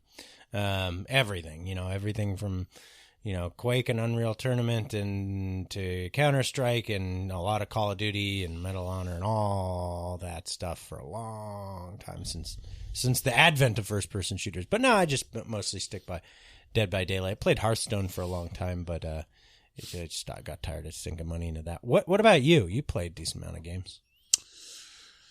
I'm pretty limited. I get into a game for a long time, and a lot of them are more casual. But I got into Project Zomboid a lot recently. I haven't played it in a couple of weeks now, I think. But that's a fun game. Yeah. I think it'd be fun if we got an actual couple guys together to play it. Yeah. I think it'd be a little better, but it's kind of weird because it takes a long time to get started. You're given nothing and you've got to kind of gather supplies. That is the game. That is the game. The journey is the game. But if you want to if you're out to kill a bunch of zombies and clear an area, you're not going to be doing that for a couple weeks into the game. Can you build bombs and stuff? Mm-hmm. Like big bombs? Well, you can build Molotov cocktails. I want a refrigerator-sized bomb, No, I don't think so. But I mean, you can set zombies on fire and get them to set other zombies on fire. Cool. But yeah, I mean, the guns, it's not like a zombie game where you're I'm going to start shooting all the guns now because ammo's in very limited supply. Mm-hmm. And you're not very good at guns. Mm-hmm. And so you're just going to attract more zombies to you. Yeah, for me, I like Dead by Daylight because it's literally... So for those of you who don't know, Dead by Daylight is just a horror movie. There's two sides. There's two different games being played at the same time. There's survivors, and there's 4 of them, and they got to do generators to get out of the map. They got to escape you if you're the killer. And then there's the killer who's just 1. So it's 1 versus 4. And there's all kinds of different killers, including Freddy Krueger and Bubba from Leatherface from Texas Chainsaw. There's all kinds of killers, different interesting killers. There's this one lady who vomits on people and spreads the plague around, and there's all kinds of crazy shit going on. And it takes a lot of skill to get really good at it because there's a lot of depth to it. So that's Dead by Daylight, and I like it because it's very cathartic to brutally murder people. So, right. Other ones I'm more into either long-term games or turn-based stuff. Mm-hmm. So I probably the game I've played most in the last decade was FTL. Right. And then Faster Than Light. And then Civilization, Civ 5, Civ 6. Anyways, last one from Josh. Other people can call too. Just saying. Hey, it's Josh from Canada. I'm wondering what your favorite snack is. If you're wondering what I mean, mine as a go-to if I'm feeling like, I just want to fucking eat something, usually sweet chili heat Doritos, dip them in sour cream. Fucking delicious if you've never tried it. Anyway, what's your go-to, you guys? And my other question is, how the hell did you two meet? How did you become friends? What's the story there? I feel like there's a good backstory. Anyway, have a good one. Ciao. So, what is it? So, what's your favorite if I'm snack? trying to think of like, what do I want to eat? The answer is pussy. Okay. Yeah? It's my favorite snack. Okay. Yeah. No, snack. I don't know. What's yours? Oh, I really like heavy whipping cream. Yeah. That's My good. kids know that sound. They come running from all over the house. I want some. I want some. And so yeah, I don't have any pride or anything like that. Yeah, I like heavy whipping cream a lot. Yeah, that. And I mean, mine's anything that's available. Like, we don't usually have, I don't know. Sometimes, like, we don't have, like, snacky stuff. But when we do, like, I'm all over it. Yeah. Maybe, okay. Favorite crunchiest thing would probably be, like, Cheez-Its. Oh, yeah. Gold. Yeah, Cheez-Its are great. Dude, the new Cheez-Its where it's just burnt, like, just mildly burnt Cheez-Its. Ooh. Oh, dude. Yeah, so it used to be, like, you'd come across, like, an occasionally overdone Cheez-It. You're like, ooh. You'd be like, oh, forbidden Cheez-It. Now they just produce a whole box of them. And it's so fabulous. Yeah. That's like a snack that, like, they come in giant boxes and, like, I could just never stop eating it. I'm like a wiener dog. I have no off switch. It's just like, tis no man. Tis a remorseless eating machine. Yeah. Oh, how did we meet? We've talked about that before. We used to work with each other. Yeah. Oh, yeah. We worked at Bryce worked at an marketing agency for a while, a couple months. And then I got interviewed and we both lived in Vancouver, so I thrust myself upon him as a carpooling. I literally went home to my wife that night after the interview, and she was like, how'd it go? And I was like, it went really well. There's this one guy who is really, like, too much. He like, came on and, like, basically insisted that I carpool him to work. Mm-hmm. Like, he was like, oh, well, we'll carpool then. And I was like, so off-put by that, like... I was just like, now that I know you now, I'm like, wow, I'm surprised you accepted the job offer, because that'd be enough to be like, Jesus Christ, I don't want to work with that guy. So I was so irritated by it. I was like, he had some fucking balls on him, dude. I'm not gonna. I was so okay. Here's the context. The commute horrible. Is horrible. Like 40 minutes at least to go 16 miles. And it's both ways. Yeah. And except one way going back has a carpool lane that you just sit and you watch all these people just like I never respect that. I was in that the other day with me, just me. Fuck that. Fuck Portland. God damn, fuck Portland. Well, so I mean, much. I went to PSU for my undergrad, and like I saw police pull people over enough times where I was like, like I would risk it. It's worth certain number of times. It's worth the cost of the ticket. It's so much of your stupid life wrapped up in sitting in needless traffic while a lane sits open. Fuck you. I'll pay the $100 ticket. Well, Eat my ass, Portland. God damn it, I hate Portland so much. Society has rules. Fuck. Ugh. Society has rules, yeah. And I pay to ignore them. There is a option B. So anyways, we carpooled and we hit it off pretty quick. I don't think you regretted it. No. Although, I was more of an annoying person back then. I mean, we both didn't know how to be with each other. Well, yeah, I mean, we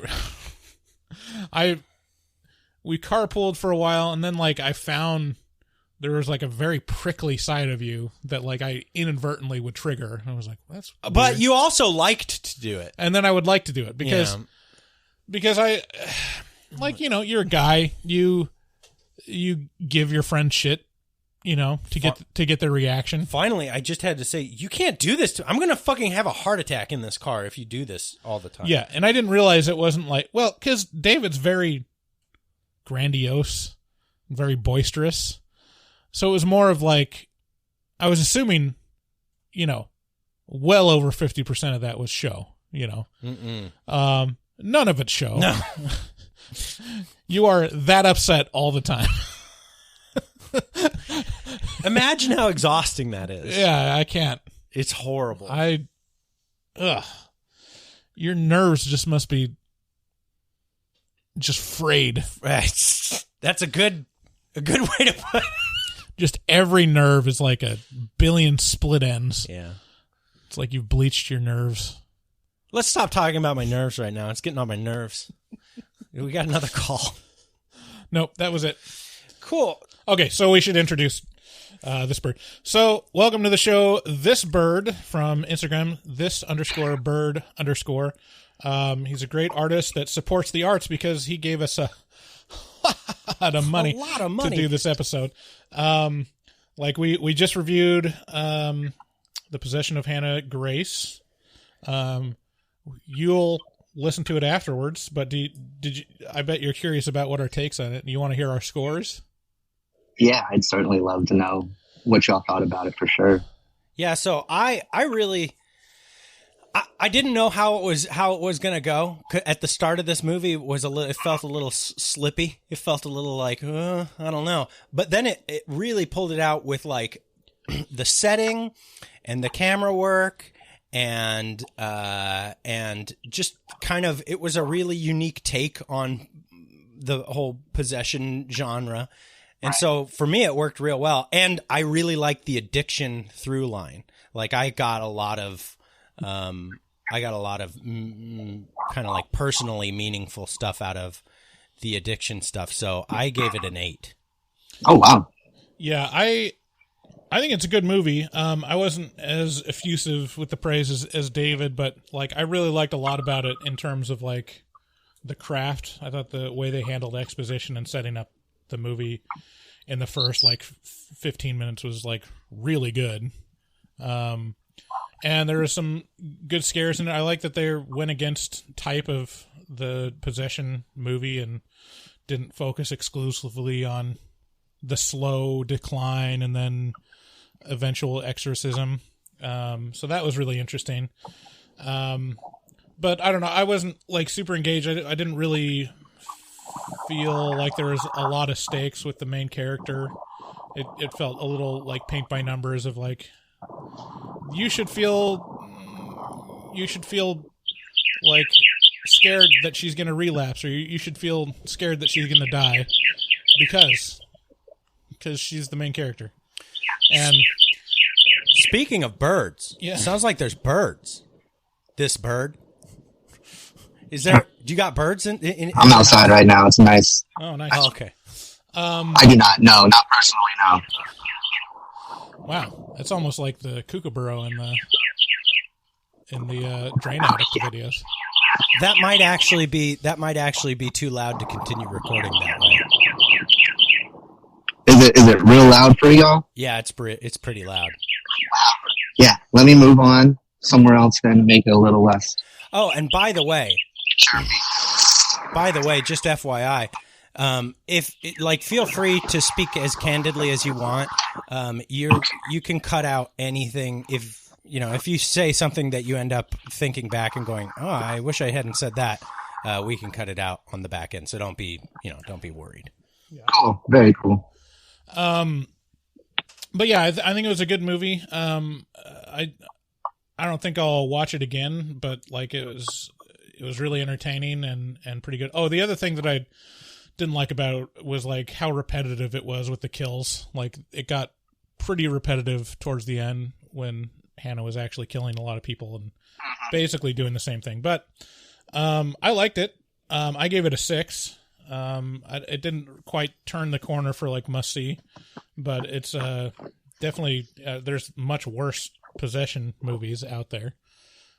What is your experience with this movie? How did you come to find it, and then how did you land on it for the one that you wanted us to do a review on?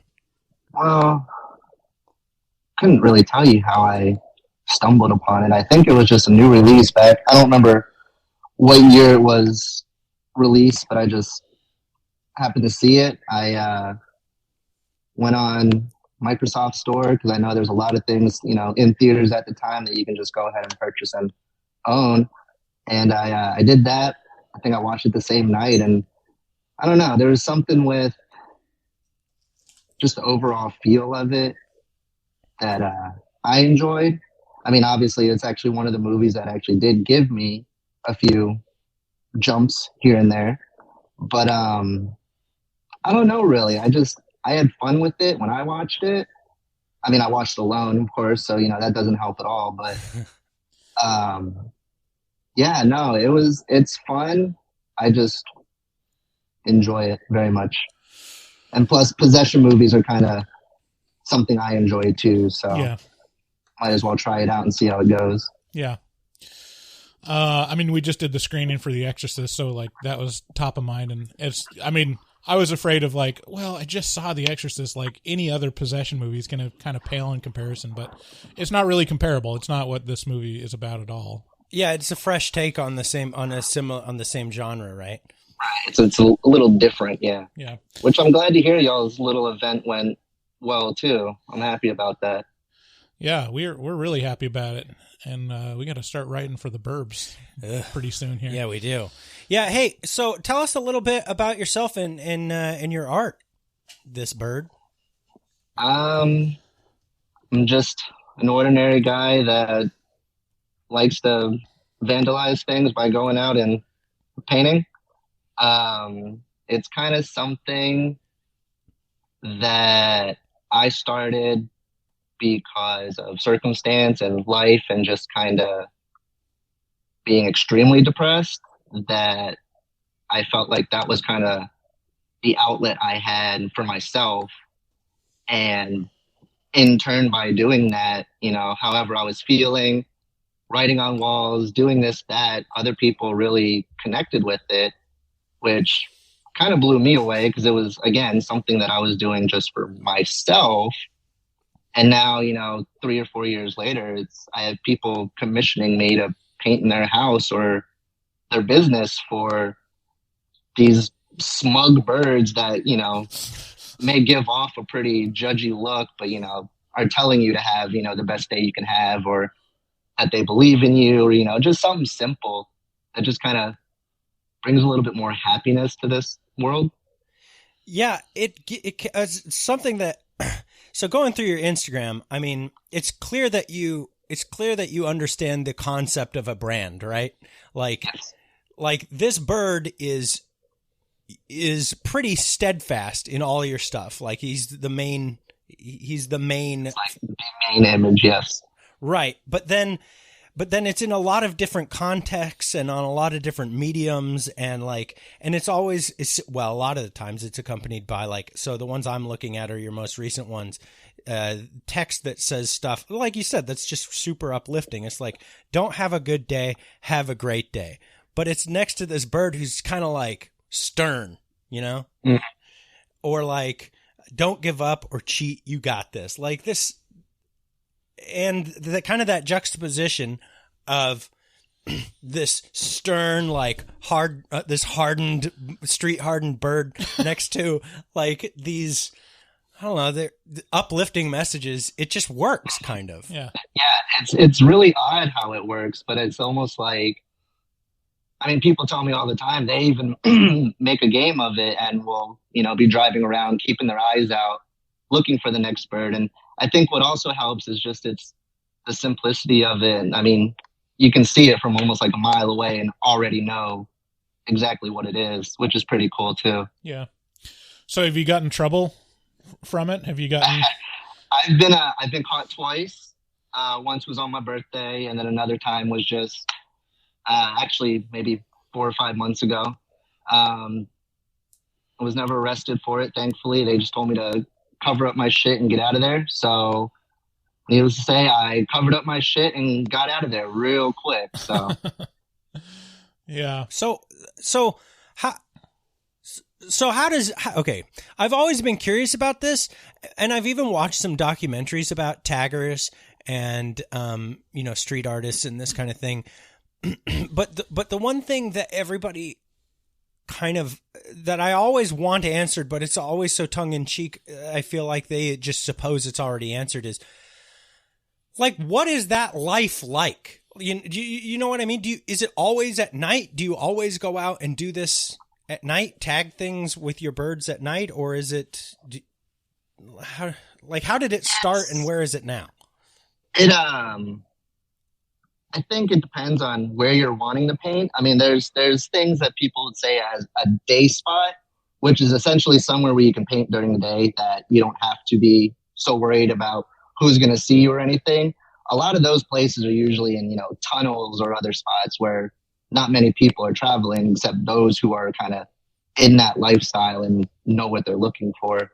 But I mean, there's plenty of times, I'll see a spot or a wall or something. And yeah, the only real time to do that is at night with a little bit of cover.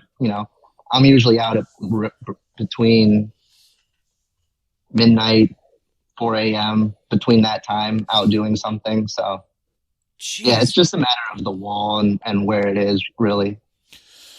So, I mean, are you just doing this for a living now, or do you have another gig? I have a day job. It's grocery. So okay. Certainly during the pandemic time, it's been one hell of a time. But actually, with just in like the last week or so, I've kind of realized the job isn't as important as I've been making it. And so I'm actually slowly trying to transition to maybe making this art thing a full-time paying gig. Yeah. And I think if I just put the time in, which I don't really have with the day job, I could probably do that easily and make a living off it. Yeah, it's such an interesting world. Like, I have a friend that from high school that's an artist now, and he's got a full-time artist. Yeah, full-time artist. Yeah, and like, I mean, he does like one kind of particular thing, and I think you find your niche in art and find like kind of a market for it and figure it out. But what he does, he's got these like strips of canvas that he paints, and he's got a partner that he does it with, but they paint these strips of canvas and then they put them on their edge in like a 3D frame and do all these wigglies and stuff. And so it's this kind of cool perspective, 3D art. And whenever I see it, I'm like, oh yeah, I would, that's awesome. Like it's something that would look awesome hanging anywhere. And he sells it for thousands of dollars. And I'm like, wow, what am I doing in SEO? But I don't have you look at that and you're like, well, obviously I don't have the talent or the eye for it, to start off, but that's kind of interesting. Like how people find like their style and their kind of niche or brand and, make that valuable, Mm-hmm. I'm super curious to know, you said something to the extent of, I've realized that my day gig is not as important as I thought it was. How did you get to that moment what did that moment look like? Like, what was that thought? It was like, hey, I can waste a bunch of money on a podcast that I like. What am I doing working at a grocery store if I can just sell these paintings? What is wrong with me when I can just sell paintings and then, provide money for some people I enjoy? Yeah, I mean, I think like I've kind of told y'all before, I listen to y'all at work all the time and everything. And I think there's just a kind of a feeling of hanging out with y'all And since, I have, social anxiety and just other things, I just tend to keep to myself and just stay by myself. I think Dave and I kind of talked a little bit of, just how I'm very untrusting of many people. So it's just kind of, safest thing to do is to stay with yourself. But with work, I'd be driving to work at 5 a.m. and I'm having a panic attack. And I'm sitting there just thinking like, why I'm going to work. Why the hell am I starting to freak out before I've even punched in, before I've even heard anything? Right. And with that, it's just, I don't know. I'd say at times it's even just killed my entire mood to want to paint or to even do anything else. And again, COVID and the pandemic and all has kind of heightened it. That, and it's just made it difficult to even hire people right now, which you would think would be a very simple thing to do. But, company and other stuff, paying people, we don't have people applying. So I'm working 48, 56 hours a week. And I've just kind of came to a point where it's like, why am I putting so much time into these people, into this company, when they're not going to be helping me with anything, regardless of what it is I need. Yeah. Yeah. I mean, that's like a constant struggle. Like I'm the same way with work. I'm like, I get so drained and like anxious and like messed up from basically just super menial, easy bullshit that like it takes me like very little time to do my job. But like the majority of the time and dread is just spent like not wanting, obsessing over the thing that you don't want to do. Right. And so like, that's the thing that was weird with the podcast is that you start this thing and it's like, I mean, there's a little bit of anxiety and like responsibility around it, but you do this thing and it's work. You spend a lot of time on it. Except instead of feeling drained and dread doing it, like it's free energy. It's like, wow, you're recharged. I'm recharged. I'm happy. There's something to like feel good about creating and like providing something that people like. And like that is way more easy to focus on versus work. And yeah, same deal. Like sometimes the stress from work just makes it harder to work on the podcast or like focus on the podcast. It's like your energy just isn't there for it then. Right. And so, I mean, that's our dream too, is like, hope we get to a point where we can pay each other a decent salary and still do this and quit our day jobs and just do this full time. And, it's weird because like, how do you do that? How do you jump in, with both feet? And we're always waiting for that like inflection point of like, well, this is obviously where it's gonna, like, we can jump off right now and maybe not make as much, but we'll be fine until it gets up to the point. Anyways, yeah, I mean, I get it. Yeah, but it's good to have both, to have like the job and have like a outlet artistically that can also get you some extra cash.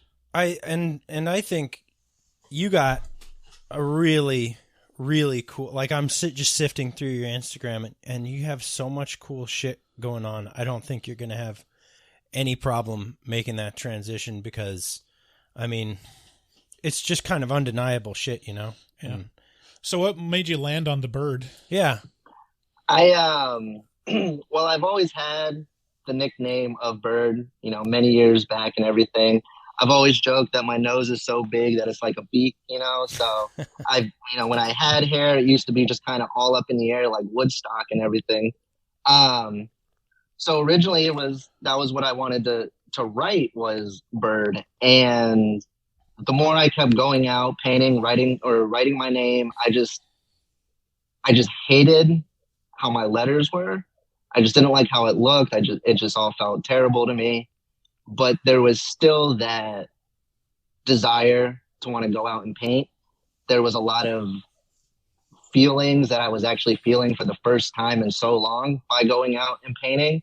So I wanted to keep that momentum going. And I was like, well, why not try a character instead? Something that is a little bit more simple to do, that I can get up quickly and, you know, do what I want to do. And that's how the bird kind of originated. And then the name Drib is actually just bird spelled backwards. So that's kind of the name that I tag, and we'll leave that as my little signature name. It's so basically you didn't like your signature, and so you made your you turned yourself into the artist formerly known as Bird. Yeah. So how did people find you? Like, how do you go from just graffiti to patrons? I basically put it out, as I call it. It's my free advertising, you know, with my artwork. And then basically the people just search for me and find me, and then they'll find my Instagram, and from there they'll follow and make their requests or whatever then. But yeah, I don't really shout out anything. I don't leave my handle or anything on any of the stuff I do. They just word to mouth. Also, you know, people share it to someone else and they'll contact me. So, because that's the most impressive. It's like people are finding you too. Like, yeah, please take my money. That's cool. I would imagine Google reverse image search helps as well. But if you're not shouting yourself out, I'm gonna. You can find this bird at this_bird_ on Instagram, but don't. And there's a lot of good shit on there, but don't sleep on his merch, which is thisbird.bigcartel.com. You got any other spots you want to plug? Well, right now those are the only two that I have. So you got some amazing shirts, and I'm super jealous of the sticker bird pack that has glitter in it. I'm gonna buy one of those for my girls, because anything that's got glitter in it, my girls are like, just hook it to my veins. So yeah, those glitter birds are certainly a popular one right now. So, dude, do you want to, I don't know how much time you have.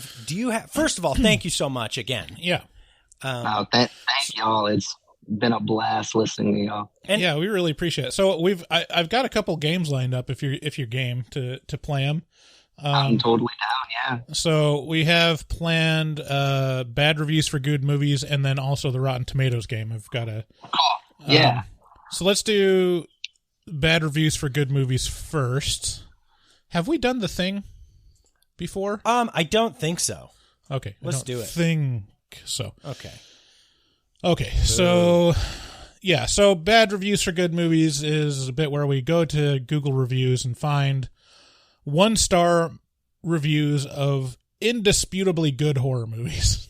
Right. Like Jaws or Alien. Right. Or The Thing from 1982. So here's one from Benjamin Statler. He says, 1 star, looks amazing. The quality couldn't be better.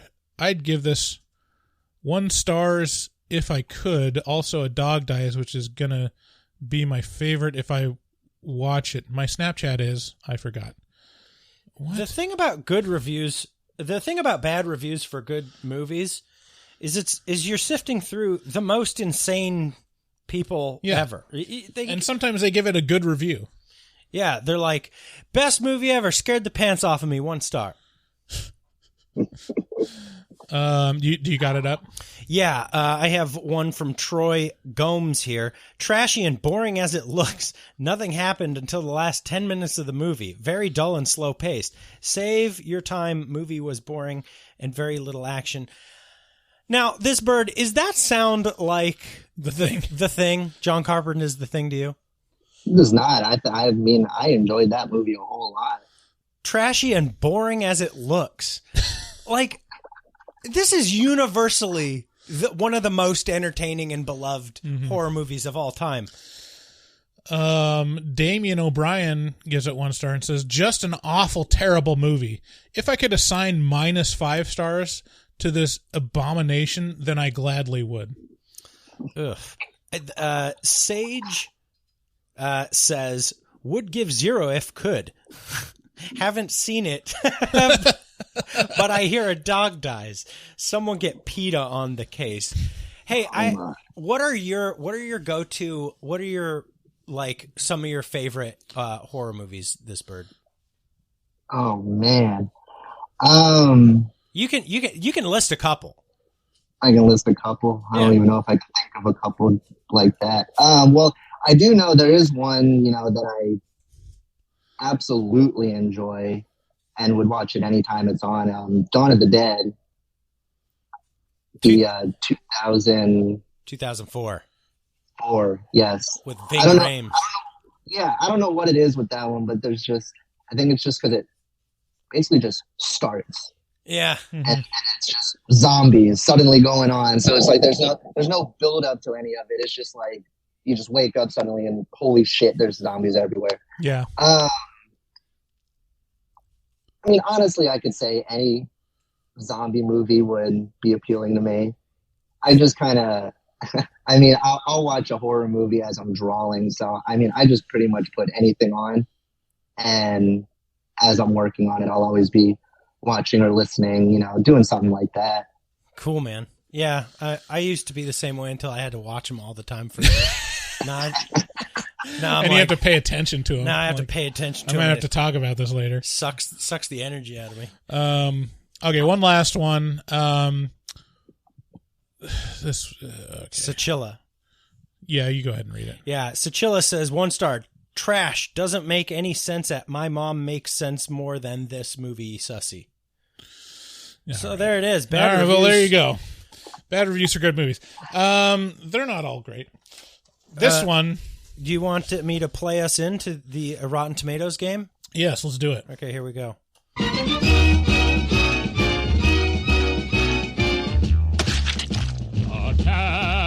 Oh, the Rotten Tomatoes. Here it is. It's the attack. Okay. Man, we haven't done this one in a long time. I know. It's been a while. So normally, how this game is played is I give you 2 movies and you have to guess which one scored higher on Rotten Tomatoes. We're going to do it a little critically. Yeah, we're going to do it a little different today. Since we have 2 players, I'm going to pit you guys against each other, and you have to give a score that you'd guess it as, and closest to the actual score wins. Okay, so you're giving us one movie. And we're going to score the movie. Right. Based on what we think the critic score is. Right. Yeah, keep your hands where I can see him, this bird. I don't want no Googling. We're good. Okay. And you'll get an extra point if you're right on the money. Okay. So you can get 2 points if the critic score is 78 points and you guess 78. Actually, I'll give you 2 points if you get it right on the money. Yeah, that's pretty good. Yeah. Yeah. Okay. So, these are all going to be exorcism or possession movies. Gotcha. Let me get a pen so I can write down the score. Okay. All right. First off, 2021's The Exorcism of God.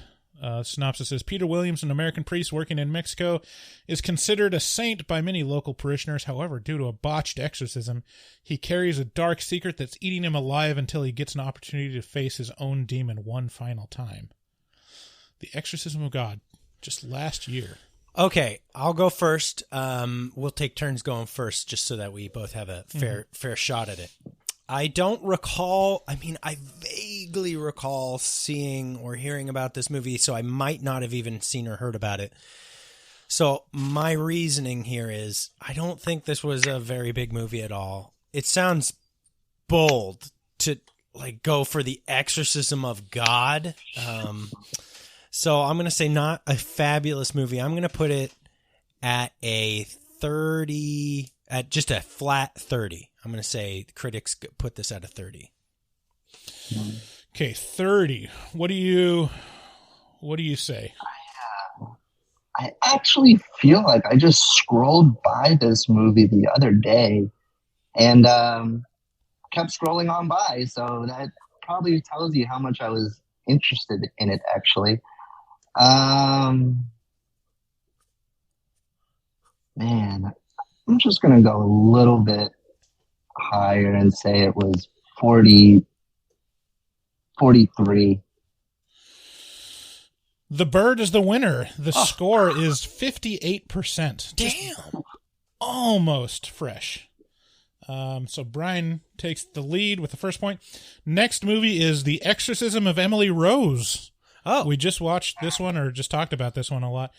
2005, Reverend Moore, played by Tom Wilkerson, is prosecuted for the wrongful death of a girl thought to be demonically possessed because he administered the church-sanctioned exorcism that ultimately killed her. 2005. This is one of my favorites. Have you seen this one, this Bird? I have, yes, and it's actually one that I enjoyed too, that anyone I met who didn't see it, I was like, all right, well, I know what we're going to do. We're going to watch this movie because you're going to love it. Yeah, where are you going with it? I mean, I want to go super high with it for sure. Let's go ahead and just because I enjoy the movie, and I imagine many other people do, since, you know, I got David right here to say that too. Let's go with 89. Okay, see, so the first number that popped into my head was 78.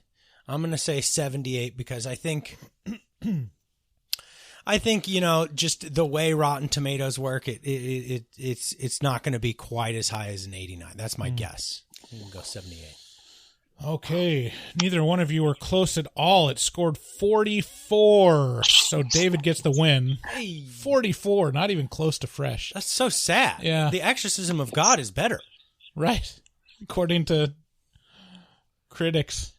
There you go. Yeah, well, what do they know? What do they know? What do they? All right, now we got The Possession from 2012. Yeah. When their young daughter, M, played by Natalie Callis, becomes strangely obsessed with an antique wooden box brought from a yard sale, parents Clyde, played by Jeffrey Dean Morgan, and Stephanie, played by Kira Sedgwick, see little cause for alarm. However, M becomes increasingly unstable, leading the couple to fear the presence of a malevolent force. David, what's your score? Okay, so I remember this movie. I never saw it, but I do remember it causing a minor hullabaloo. But I can't imagine it's very good. But I don't know enough about it to really feel confident trashing it entirely. So I'm gonna play safe and just say 50%, 50%. Okay. What do you say? I have seen the movie. It's enjoyable. Then again, I think I'm just kind of easily amused with most things. But yeah, I had fun with that movie too. I'm going a little higher. I'm gonna say it's 60. Okay. What do we got? 39%. Yes. David pulls ahead. Yes. Critics are not kind to exorcism and possession movies. Well, like you said, I mean, the first one was the best one ever, maybe the best horror movie ever made, maybe. Yeah. So it's hard. It's hard to do. All right. So next we got The Last Exorcism from 2010. After years of gulling the faithful, Claire Cotton Marcus, played by Patrick Fabian, feels remorse and decides to expose his chicanery through filming a documentary. With a crew in tow, Marcus arrives at a Louisiana farm of devout Louis Sweetser, who believes that his daughter Nell is possessed of exorcism. The Last Exorcism. This one I've actually seen, I believe. This isn't the one with Anthony Hopkins, is it? No. That's The Last Rites, I think. Yeah. The Last Exorcism. I think this bird gets this one. I think this bird goes first. Oh, I go first. They believe they made a second one to this, didn't they? The Last Exorcism 2? That doesn't make any sense. Yeah. So, just kidding. This is the last one. Right? Yeah. No, it's I don't know. I have seen that one as well. Of course, I'm thinking high because I want to score it high, and maybe because there's a second one with it. But I'm gonna play it safe and keep it low and say 45. 45. Okay. I'm gonna undercut you. I'm gonna hop on this Bob Barker style and say 44. Wow. Just hop right underneath. Bold. Closest without going over. The Bird wins. It's 72%. The Last Exorcism. What? Yeah, I remember this one was a pretty good one. It was like a found footage. Did you see it? Uh-huh. Oh. It was one of the better found footage movies of the time. Oh, this is it. This was set in the South? Mm-hmm. I've been looking for this movie for years. I went and saw it in the theater with my brother and his total bitch girlfriend at the time, and my wife, my now wife, and yes, this is the one with like satanic rites and stuff. Right. Oh, I have to watch this movie tonight. What's it called again? The Last Exorcism. The Last Exorcism. Oh boy, this is great. Okay, and this episode's titular movie, The Possession of Hannah Grace from 2018. We all know what that is because we just talked about it for about an hour and a half. Yeah. So David, it's your turn. Okay. I did like this movie. We're at a tie right now. Just, I did like this movie. I think it did better than average.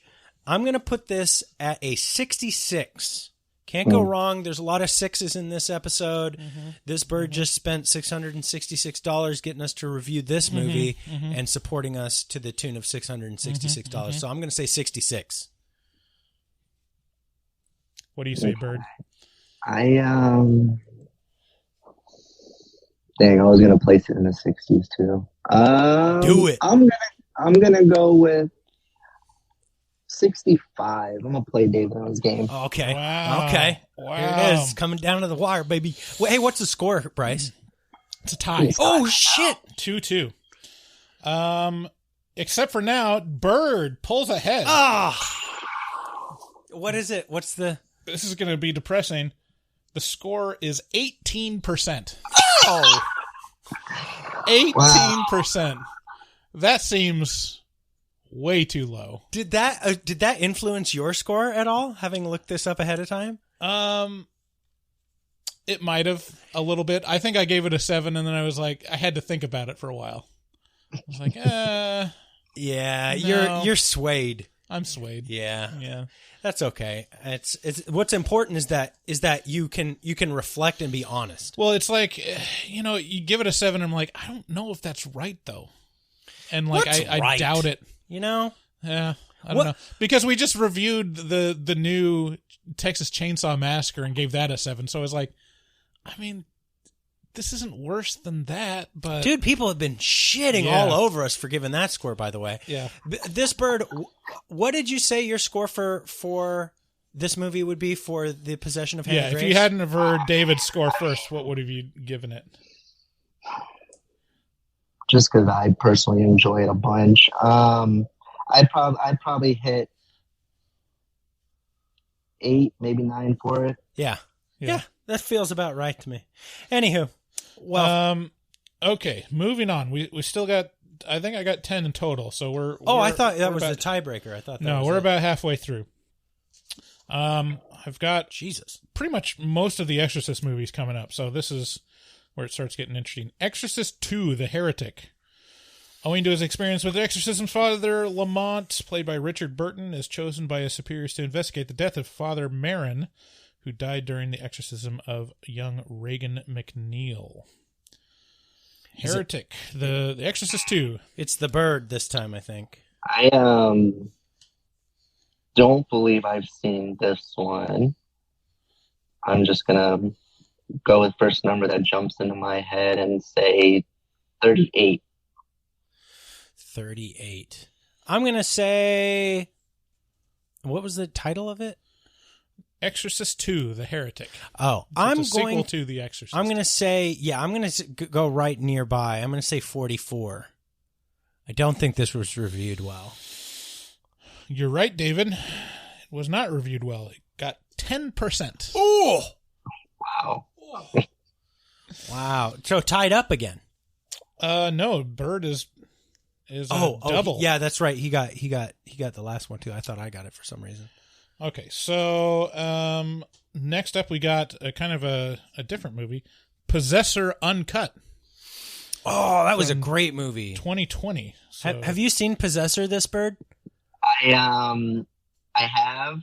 I actually only watched it after I listened to y'all's review on it. So did you agree with us? Did you like it? Oh yeah, no, it was certainly a lot of fun. That movie was good for sure. So yeah, for people that haven't seen it, it's about a corporate assassin that takes control of other people's body using brain implant technology. This is Cronenberg's kid directed this one, and I loved it. I gotta imagine this is a 94. What do you think, this bird? I want to say it's pretty high up there too. I'm gonna go ahead and say 89.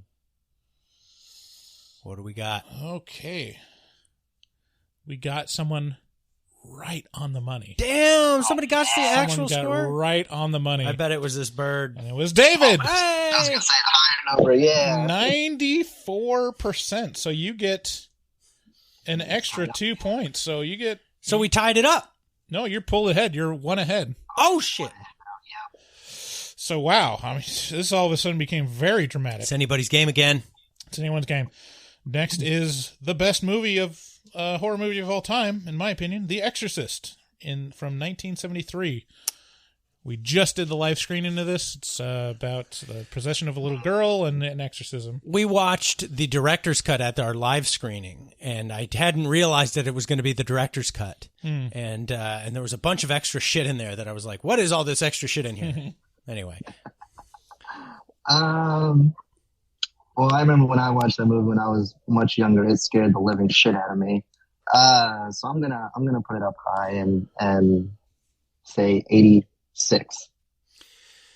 There's a lot going on with this score, right? So at the time, I don't know that it was reviewed fabulously. I think it was so shocking that it actually turned a lot of people off. But I got to imagine that since then, reviews have have swayed it back into like that. No, this is undeniably good. What did you say, this bird? He said 86. Oh man. I'm going to say 96. I'm going to give myself an even smaller window of being able to succeed. This one, the bird was very close to this one. It was given an 84. So it was only two percentage points off. So you guys are tied up with 2 left. 84. So we might end with a tie, or maybe someone will pull ahead. In what world does The Exorcist get 84? Yeah, I don't know. People aren't into it. That's crazy. Well, we could go on Google and find out. Bad reviews for good movies. Okay. The last 2 are also Exorcist sequels / prequel. Okay, so an Exorcist prequel. Exorcist, The Beginning, from 2004. Father Marin, played by Stellan Skarsgård, is haunted by his experiences in World War II, when occupying Nazi troops forced him to be complicit in their atrocities in the aftermath, yada, yada, yada, yada, yada, yada. What's the name of it? Exorcist, The Beginning. So this is... From 2004. I think this is the year where there was actually 2, or there was like 2 Exorcist prequels kind of back to back. There was this one, and I think there was Dominion, or some other one. Okay. Man, this is a long recording, dude.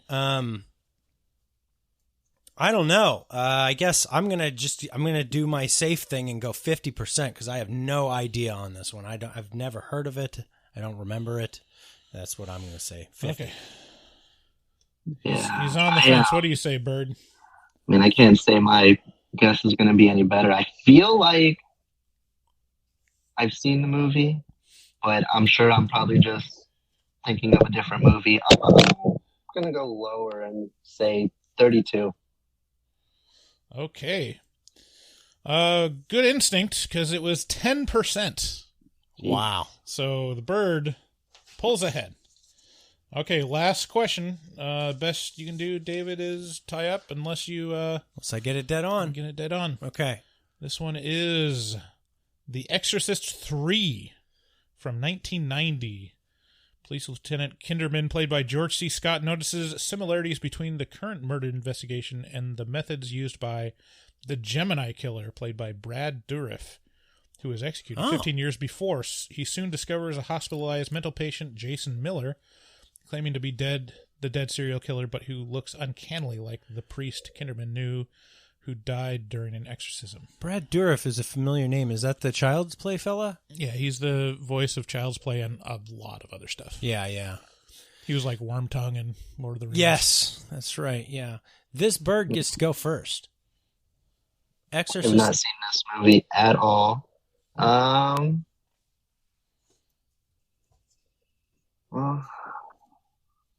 I'm going to do what I did last time. Keep it generally low. And go with 25. So if I wanted to really secure a win or a tie here, I would just go 26, just because there's so many points directly above 25. I mean, that's what I do. But I'm not going to do that. I'm not going to take the easy way out. I want to win this thing. And I've heard from Bryce that I haven't seen this movie, but I've heard that this is a pretty good movie. Not necessarily super true to the Exorcist theme, but good nonetheless. I'm going to try and get the actual score. I'm going to say 67%. 67%. David wins that round. Oh. Because it's 59%. Oh, dang. So 9 away. So we're tied. So you're tied. You guys end in a tie game. Hooray! Hooray! Oh, hang on, wait. I think I have a drop for this. It goes something like, where's yay? Here it is. Oh, yay, David! Yay! Yay! Yay, David! I was able to pull out a tie. Yeah, you're lucky. If you didn't get that one right on the money, you would have lost. Yeah. Okay. Well, but now isn't a tie just a loss for everyone? Mm-hmm. Oh, okay. Tie is first lost. I don't know. Very good. All right. Well, that's the game, and that's the episode for today. Thank you so much, Bird, for supporting the show and kind of blowing our minds that miracles really do come true. Miracles really do come true. Yeah. Anytime you want to reach out, we're here for you. Yeah. But yeah, that was a good recommendation. This one slipped by, and I'm glad that we covered it today. So, any parting words, Bird? Just keep doing what y'all are doing, because shit, y'all have me laughing probably more than I need to be, but y'all are some great people, and I appreciate what y'all do. So please keep it going. Thank you, man. That means a lot to us. That does mean a lot. You're a good person too, and you guys make sure to check out this Bird stuff over on his Instagram at @this_bird_, and don't sleep on his shop over at thisbird.bigcartel.com, because he's got some fucking banging stuff. So check him out and support him, because he's supporting us. Yeah, and the gauntlet is thrown down. Go to our Patreon if you want us to review the movie that you've been waiting for. You know what you got to do. Yeah. You got to sell some paintings. There you go. So we'll see you next time. Bye-bye. Bye. Looking for a podcast full of burps and gas, perverted cast, skinny and fat? Look no further. Horror movie talk is accidentally funny, begs to donate money, fake sponsors for dummies, and so much more. New episodes every hump day. They'll pickle your dickle for foreplay. Patreon members have it your way. Vote for a movie every month for the review. Chompa chompa, don't just stare at it, eat it like a taco. Put your tongue through the phone hoodie, Picasso. Look at them hot kids, swear not a pedo. Got me too'd with Cosby eating jello. Pudding Pops done gave Bryce flatulence. Drain addict Dave doesn't give a shit. 1 through 10, is it horrible or excellent? Oil me up, daddy, is dinner rump. Kiss, Bryce Hansen. Look at them hot kids, Chris Henson. Masturbate with a crucifix, Exorcist. Face huggers, chest bursters, alien. Linda Blair peed on Sigourney Weaver. I know it's true, cause it came from social media. Patrick Bateman can't understand you. Stab you to death for rotten Apple reviews. Opinionated podcaster with a doctorate. Spookology, doctor of philosophy. Bad gastritis, need colostomy. Turn Patreons into human centipedes. David Doobie Day, scare no expert. And Global Fucks Hard, professional sexpert. Afterpods, taglines, and porno flicks. American Psycho, them guys pretty sick. Chopper chopper, don't just stare at it, eat it like a taco. Put your tongue through the phone, hoodie, Picasso. Look at them hot kids, swear not a pedo. Got me too'd with Cosby eating jello. Pudding Pops done gave Bryce flatulence. Train addict Dave doesn't give a shit. 1 through 10, is it horrible or excellent? Oil me up, daddy, is dinner rubs. Nothing good happens in the woods. Always get more than you bargain for.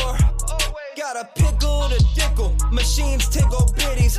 Killer on the phone, ain't no Sharon Stone. Vancouver, Portland, Oregon, and organs. Corona, COVID, curse, Lorona. Green River Killer, because reasons. Hallway of poop monster kids screaming. Ain't your ordinary dingleberry itinerary. 30-day shutter and jump scares, they fucking scary. Time for the spoilers with jokes and tropes. Use their white socks to catch their loads. Just show them one titty, pretty. Paganism you should worship, they Teflon dicks. Pacific Northwest, let them see one breast. Shifty eyes stay spooky, poor man's digress. Bugsy, HMT, horror movie talk. Hold on, they don't like Halloween. Fuck them.